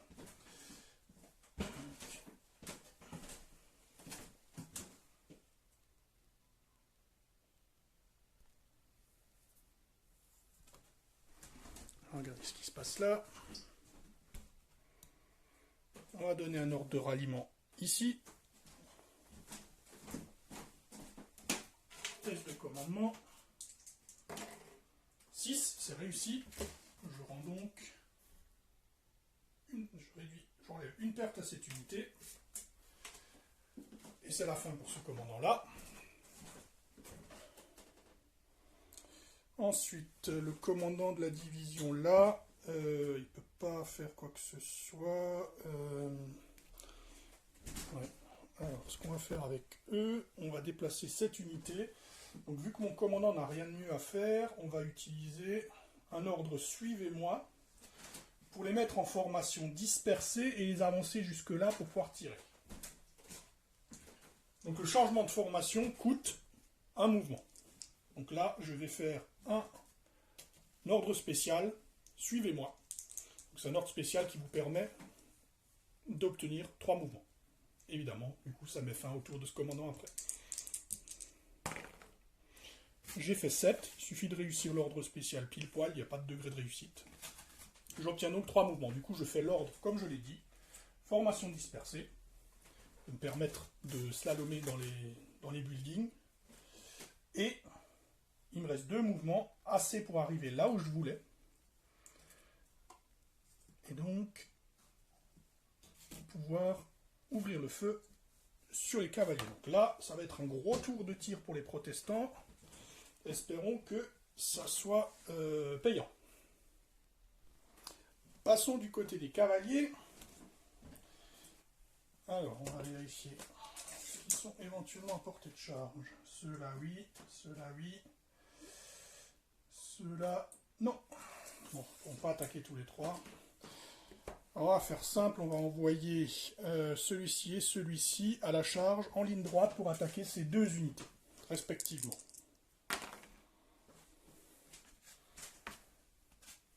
Ça fait 5, 3 mouvements. Alors, ce qui se passe ici, c'est que j'ai donné un ordre groupé, donc je vais jouer mes 2 unités. Normalement, l'adversaire peut avoir des réactions de charge. La réaction basique, c'est maintenir sa position. Il y a le tir de contre-charge également lorsqu'on a des armes de tir, on l'a vu. Vous avez également la possibilité pour les unités dispersées de tenter une évasion. Et pour la cavalerie, il y a la réaction contre-charge. Là, dans notre cas présent, la plupart des unités de cavalerie de cette période ont la règle caracole, qui en fait est un nerf. La règle caracole, elle dit que vous ne pouvez pas faire de contre-charge. Donc, voilà. Ça, c'est pour représenter le fait que la cavalerie utilise davantage la règle caracole, donc le tir roulant, en feu roulant avec ses troupes, plutôt que la charge frontale qui avait cours lors du siècle précédent. Alors, il y a toujours des unités, on va dire, ponctuellement qui peuvent ne pas avoir cette règle, mais dans cette période-là, la plupart l'ont. Donc ce qui se passe ici, c'est que les 2 cavaleries qui vont être chargées n'auront pas la possibilité de faire une contre-charge. Ce qui généralement est plutôt une mauvaise chose. Donc par défaut, elles ont chacune une attaque de tir, donc elles vont faire un tir de contre-charge. Allons-y. Donc la première unité, les cuirassiers, vont faire un tir de contre-charge. Le tir de contre-charge se fait à 6 pouces. Donc je vais bouger mes unités et les mettre au contact, mais on va faire tout de suite le tir.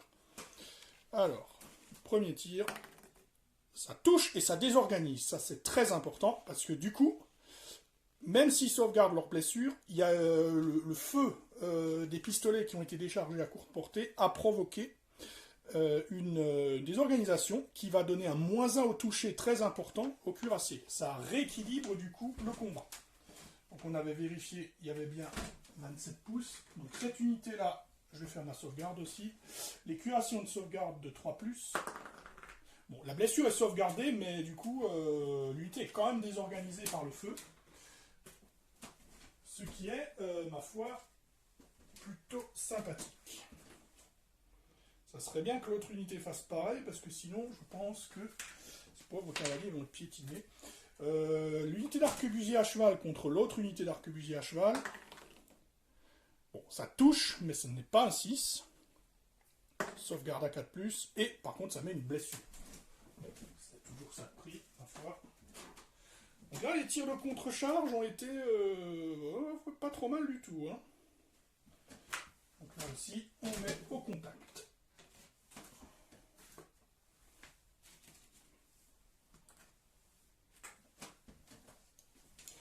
L'ordre n'est pas un échec, évidemment, donc je peux continuer. Cette unité, je vais la faire contourner le bois par là pour se joindre à la fête plus tard, en allant au maximum de la possibilité de mouvement.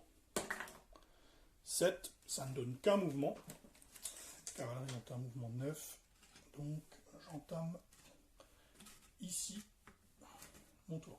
Alors c'est con ce que je viens de faire, puisque quitte à avoir un dernier ordre, j'aurais dû faire un suivez-moi pour lui donner automatiquement 3 mouvements. J'y ai pas pensé, tant pis pour moi. Le commandant peut être déplacé, on va le déplacer à mi-chemin, ici. C'est donc la fin pour les mouvements, on va passer aux tirs, parce que là, il y en aura beaucoup à faire. Les tirs. On va commencer dans cette zone-là. On a donc notre unité là, l'unité la plus proche c'est eux, c'était le but. Donc eux vont tirer là-dessus. Eux également, l'unité la plus proche c'est eux, on tire là-dessus. Les deux unités n'ont pas utilisé leur premier feu, elles auront donc 3 dés au lieu de 2 à ce tir. Les deux se font là-dessus, on peut mettre les dés ensemble, ça revient au même, puisqu'elles sont à courte portée, elles sont à moins de 6 pas. Donc ce sera une bonne salve normalement. C'est parti. 3+. Donc, le jet n'est pas terrible, mais il y en a quand même 3 qui passent avec un 6, donc l'unité sera désorganisée et elle a 3 sauvegardes de morale à faire. Les arquebusiers à cheval ont une sauvegarde de 4+. Elle en sauve une. Prend donc 2 blessures et désorganisée.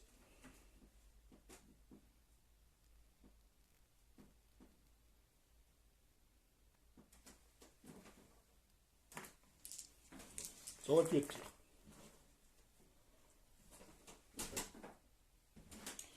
On continue ici. Donc là, eux, ils ont bien les 3 pouces pour pouvoir tirer sans malus. Donc ça tire là. C'est la cible la plus proche. Eux, la cible la plus proche, c'est eux aussi. Ça m'arrange. Eux, par contre, ce sera eux. Ils n'auront pas le choix. On va donc faire ces deux-là. Ceux-là ont leur premier feu.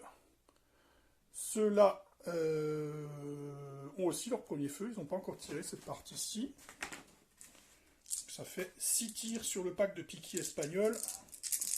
Voyons ce que ça donne.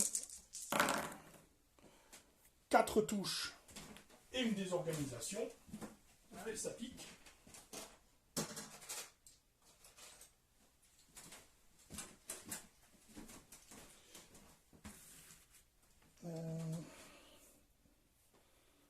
Ah non, cette unité n'était pas forcément à courte portée. J'ai oublié de séparer, donc tant pis. On enlève le 3+.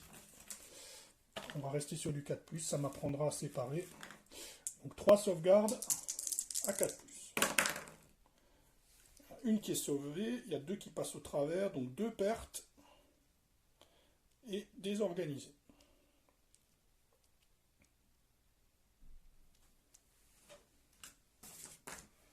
Continuons, cette unité fait son premier feu contre l'unité en face. Là, c'est de la courte portée.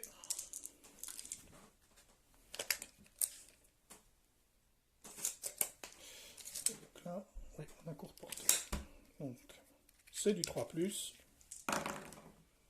2 qui touchent, dont un 6 aussi. 2 sauvegardes à 4+. Tout est sauvé, mais l'unité est tout de même désorganisée. Donc là, on a bien enrayé l'offensive adverse.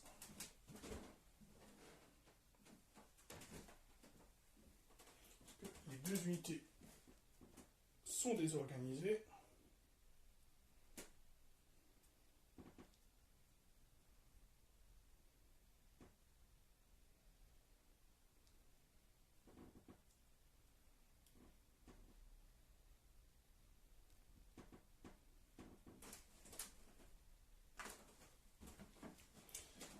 Et eux, ils tirent là-dedans. Donc eux, ils ont déjà utilisé leur premier feu. L'unité qu'ils ciblent... non, pardon. Ils ont déjà utilisé leur premier feu et ils sont désorganisés. Ils ont donc 2 tirs à 5+. Aucune touche. Ensuite, nous avons le canon qui a dans son angle de vue une partie de cette unité, mais elle n'a qu'une partie minoritaire, donc ça sera un malus s'il veut tirer là-dessus. L'autre possibilité, logiquement, devrait être de tirer là-bas, mais c'est pareil. Donc je vais utiliser comme cible ceci parce que ça me permettra d'avoir 3D. Mais comme du coup, ils ne sont que partiellement dans l'arc, j'aurai un malus de -1, ce sera du 5+. 3D, ça représente la mitraille. C'est lorsque le canon est à 6 pouces ou moins. Ils sont bien à 6 pouces. Allez, c'est parti. Eh bien, et ça touche à 3+, hein, courte portée, bien sûr. Donc j'en touche 2. -2 en sauvegarde. Non, je n'en touche qu'une seule, pardon. Il y avait un malus de -1. Avec un -2 à la sauvegarde, ça nous fait du 6+. Encore une blessure. Enfin, une blessure, la première blessure, puisqu'ils ont sauvegardé les blessures d'avant.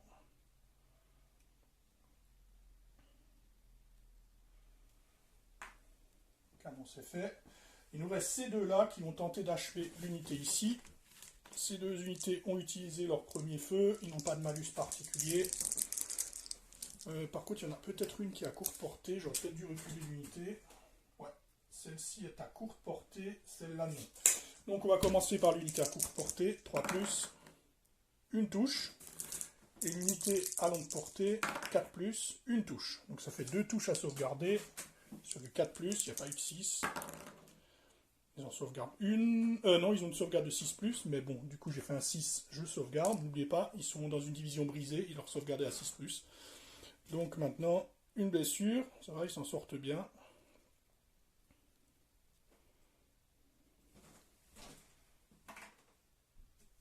Et ce sera la fin de la phase de tir. Et maintenant, les combats. Commençons par le duel de cuirassiers. Les deux unités ont des statistiques identiques. 8D en combat. On va commencer par les protestants. Ils sont désorganisés, donc ils ont un malus de -1 pour toucher, ce qui compense leur bonus de charge, qui est de +1. Du coup, ils frappent normalement sur du 4+. Seulement 3 touches. Bon, vu le lancer, en fait, le désorganisé n'a servi à rien. C'est pas grave, c'était quand même bien de l'avoir. Donc les catholiques doivent sauvegarder 3 blessures. Les cuirassiers catholiques ont 3+ en sauvegarde de morale. Sauvegarde tout. On va passer côté catholique. Donc ils ont 8 attaques aussi. Touche sur du 4. Ils en touchent 4, eux. Sauvegarde à 3+ pour les protestants. Ah, ils en ont raté une. Ça fait une blessure.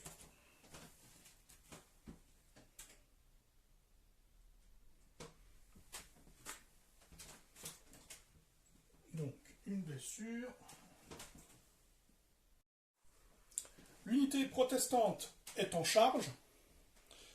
Elle a la règle cavalerie lourde +1 qui stipule qu'elle rajoute donc un bonus de +1 au résultat de combat lors du tour où elle charge. Elle a donc un résultat de combat de 1. La cavalerie catholique a mis une blessure, ça fait 1. Par contre, elle n'a pas le bonus de cavalerie lourde +1 qu'elle devrait avoir puisqu'elle n'a pas pu charger ni contre-charger. Donc, c'est 1 partout, égalité. Il n'y a donc pas de test de panique à faire. Néanmoins, les règles précisent que en cas d'égalité, les unités cavalerie sont obligées de faire un mouvement de retraite. D'un mouvement de cavalerie, donc. Ici, les deux unités sont cavalerie, les deux vont faire un mouvement de retraite. Donc, 9 pouces.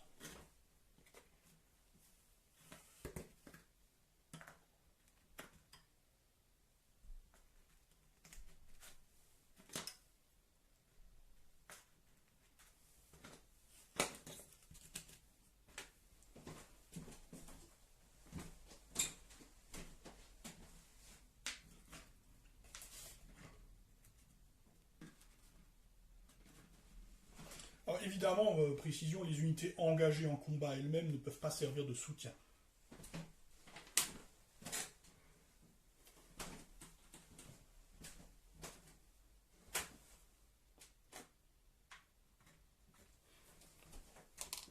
Passons à l'autre combat. Les arquebusiers à cheval ont 7D et les cuirassiers et les arquebusiers à cheval adverses 7D aussi, c'est les mêmes. On va commencer par ceux des protestants. Eux, par contre, ont leur bonus de charge, ils n'ont pas été désorganisés par le tir adverse. Ouf, ouf, ouf, ouf, ouf, ouf. C'est un joli lancer, perfect.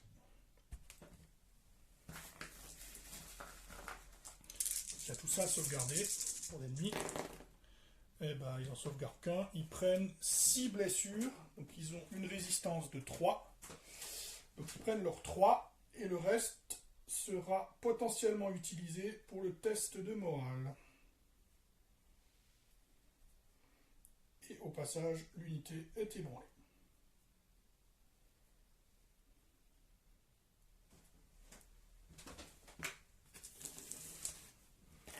Riposte.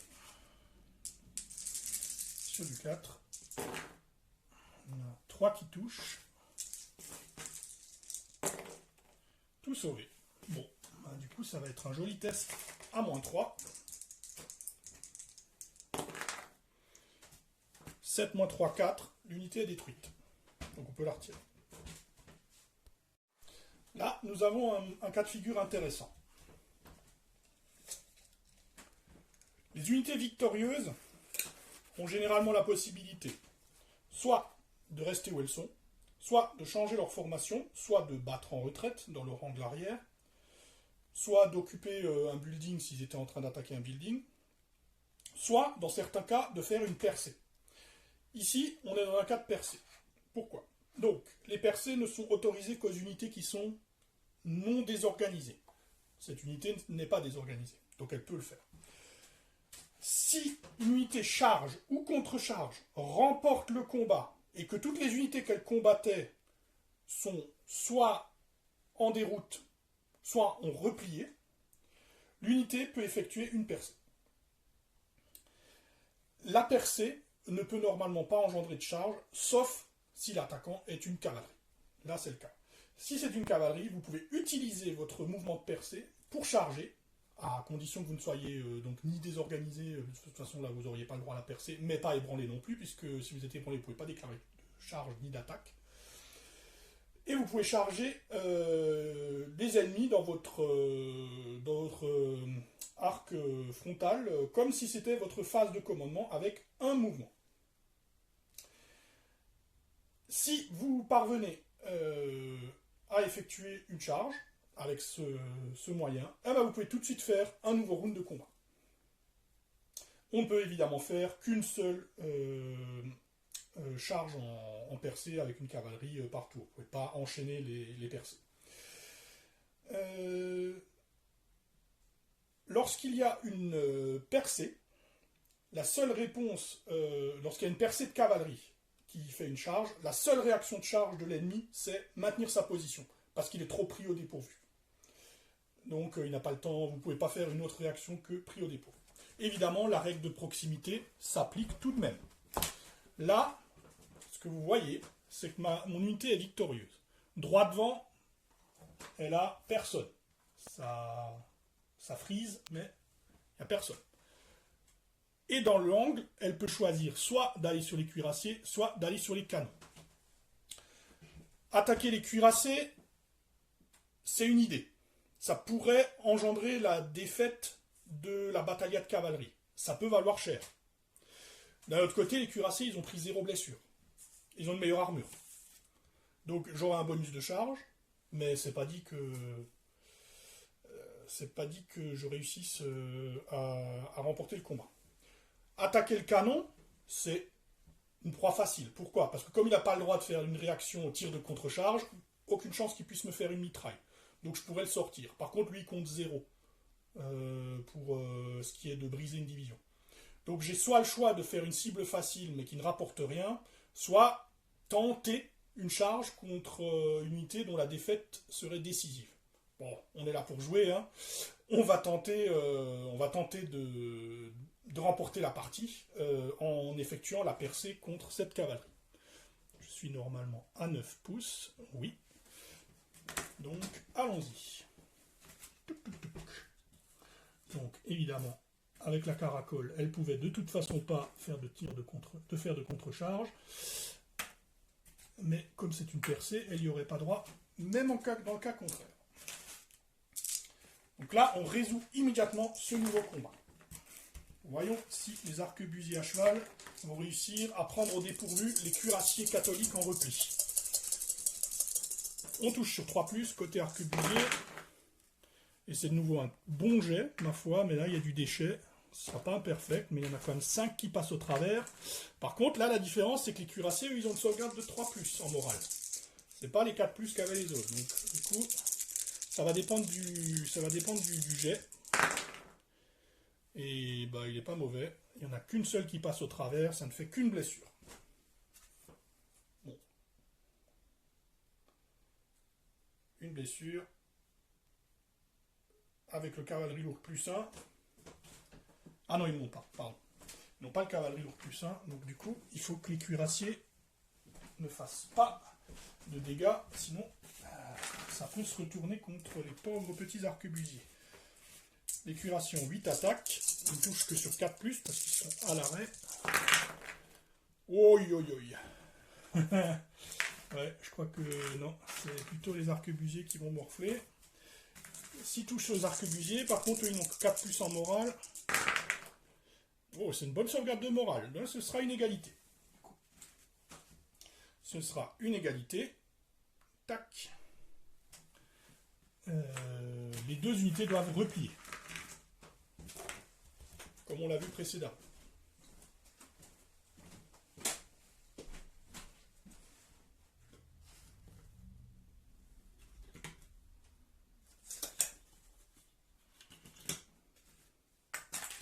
Et là, les cuirassés sortent de la table. Parce que leur mouvement de retraite va les faire sortir. Alors, finalement, les protestants remportent quand même la victoire. Pourquoi ?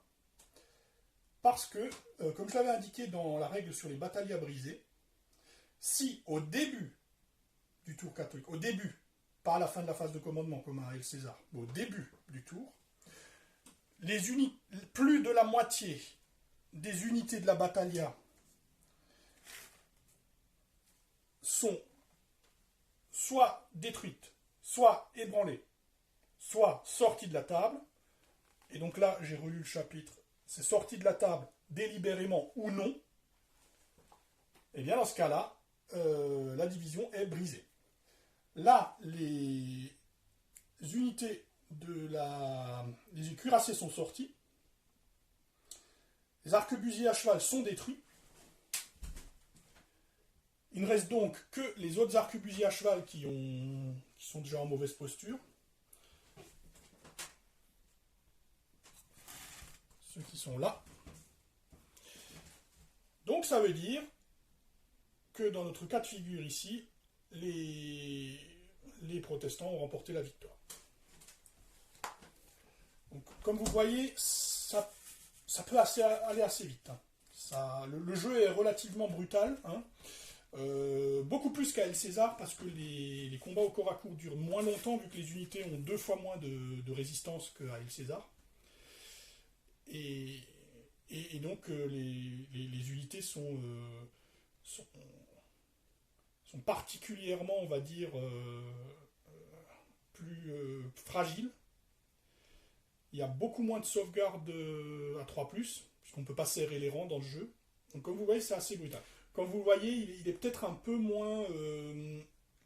il est un peu moins fouillé en termes de combat et peut-être de micro-gestion des combats que El César, puisque les soutiens sont juste des bonus au résultat de combat. Mais il a le mérite d'être assez fluide. Hein. Contrairement à El César, qui est très, très concentré sur le combat au corps à corps, Pike and Shot, lui, c'est un Shifumi. Hein. C'est-à-dire, vous avez telle unité qui est la némésis de telle autre, etc. On le sent vraiment, la transition avec Black Powder. Black Powder, lui, les unités sont très cloisonnées. Et il est très rapide, les unités tombent très vite, le feu est dévastateur. Pike and Shot, il est entre les deux. Il a un peu plus le tir est beaucoup plus violent qu'à El César, mais c'est pas encore au niveau de Pike and Shot. Et la gestion des oppositions est très dans le Shifumi, hein, ce qui représente bien la période Pike and Shot. Hein. On va encore faire un petit tour chez les catholiques, même si on peut d'ores et déjà dire que les protestants ont gagné. Alors, tour catholique, ce qu'on va faire, déjà on va utiliser les mouvements d'initiative. Donc le mouvement d'initiative de cette cavalerie va être de charger cette unité. Ici, je peux soit assurer, entre guillemets, la défaite de la cavalerie catholique en faisant le tir de contre-charge. J'ai envie de dire c'est plus sport, ou je forme le hérisson. Là, j'ai plus envie d'être sûr de les finir comme ça, on va dire, on ne terminera pas sur la règle obscure de la sortie d'unité pour remporter la victoire. Ça sera plus propre comme ça. Donc je fais le tir de contre-charge, on va voir si ça sert à quelque chose. Alors, l'unité n'a plus que 2 dés, puisqu'elle a déjà fait son premier feu. Par contre, c'est du 3+, ce sera à courte portée. Double touche désorganisée. Ah non, mince, l'unité... je dis des bêtises, l'unité de cavalerie était désorganisée, elle ne pouvait de toute façon pas faire de mouvement d'initiative. Bon, dommage. Du coup, le mouvement d'initiative, ici c'est désorganisé aussi, ici c'est... Ah, en fait, tout est désorganisé, donc en fait il n'y a quasiment rien qui peut être fait par les catholiques pour se sortir de ce pétrin, puisque... Ils ne peuvent pas engager de combat, donc même si je partais du principe qu'on fait encore un tour pour voir si les catholiques remportent pas la victoire en retour et qu'on termine sur une égalité, non, on peut même pas. Donc là, on va s'arrêter là. Désolé.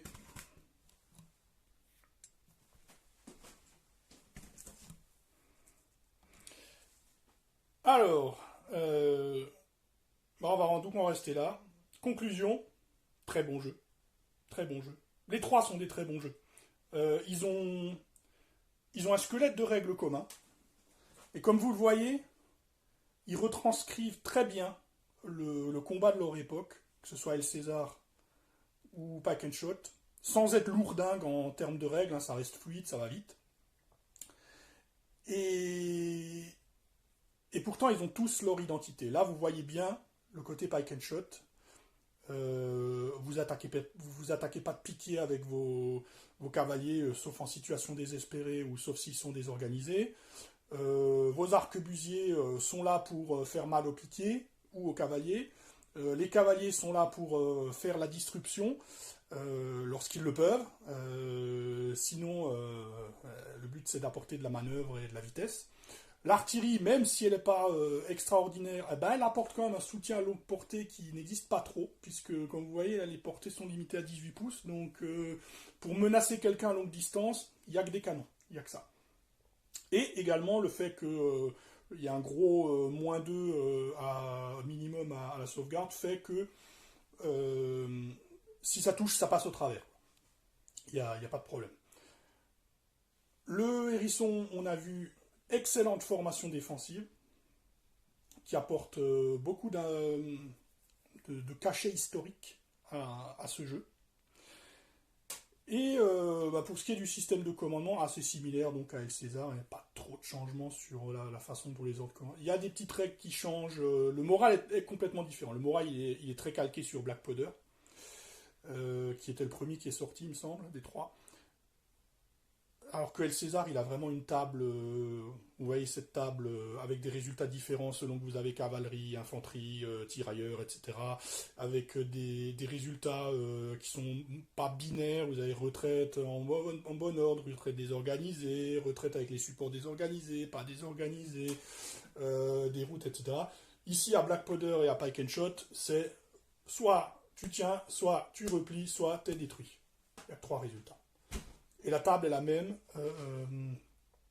que ce soit au tir, au corps à corps. Les résultats sont les mêmes. Il y a toujours des résultats différenciés selon que vous êtes artillerie, cavalerie et infanterie. Mais fondamentalement, les résultats, il y en a que 3. C'est tenir, repli, détruit. Voilà. Donc voilà, j'espère que ce petit survol de Pike and Shot vous aura plu. On a normalement balayé à peu près toutes les phases du jeu et tous les trucs basiques. On n'a pas eu de cas particulièrement spécifiques, mais on a vu des exemples de combats, on a vu des tirs, on a vu des mouvements de victoire, des réactions de charge, on a vu l'hérisson. Donc je pense que vous avez ce qu'il faut pour vous faire une opinion sur ce jeu. Je vous conseille de l'utiliser, il est très bien. Bref, du coup, On va en rester là.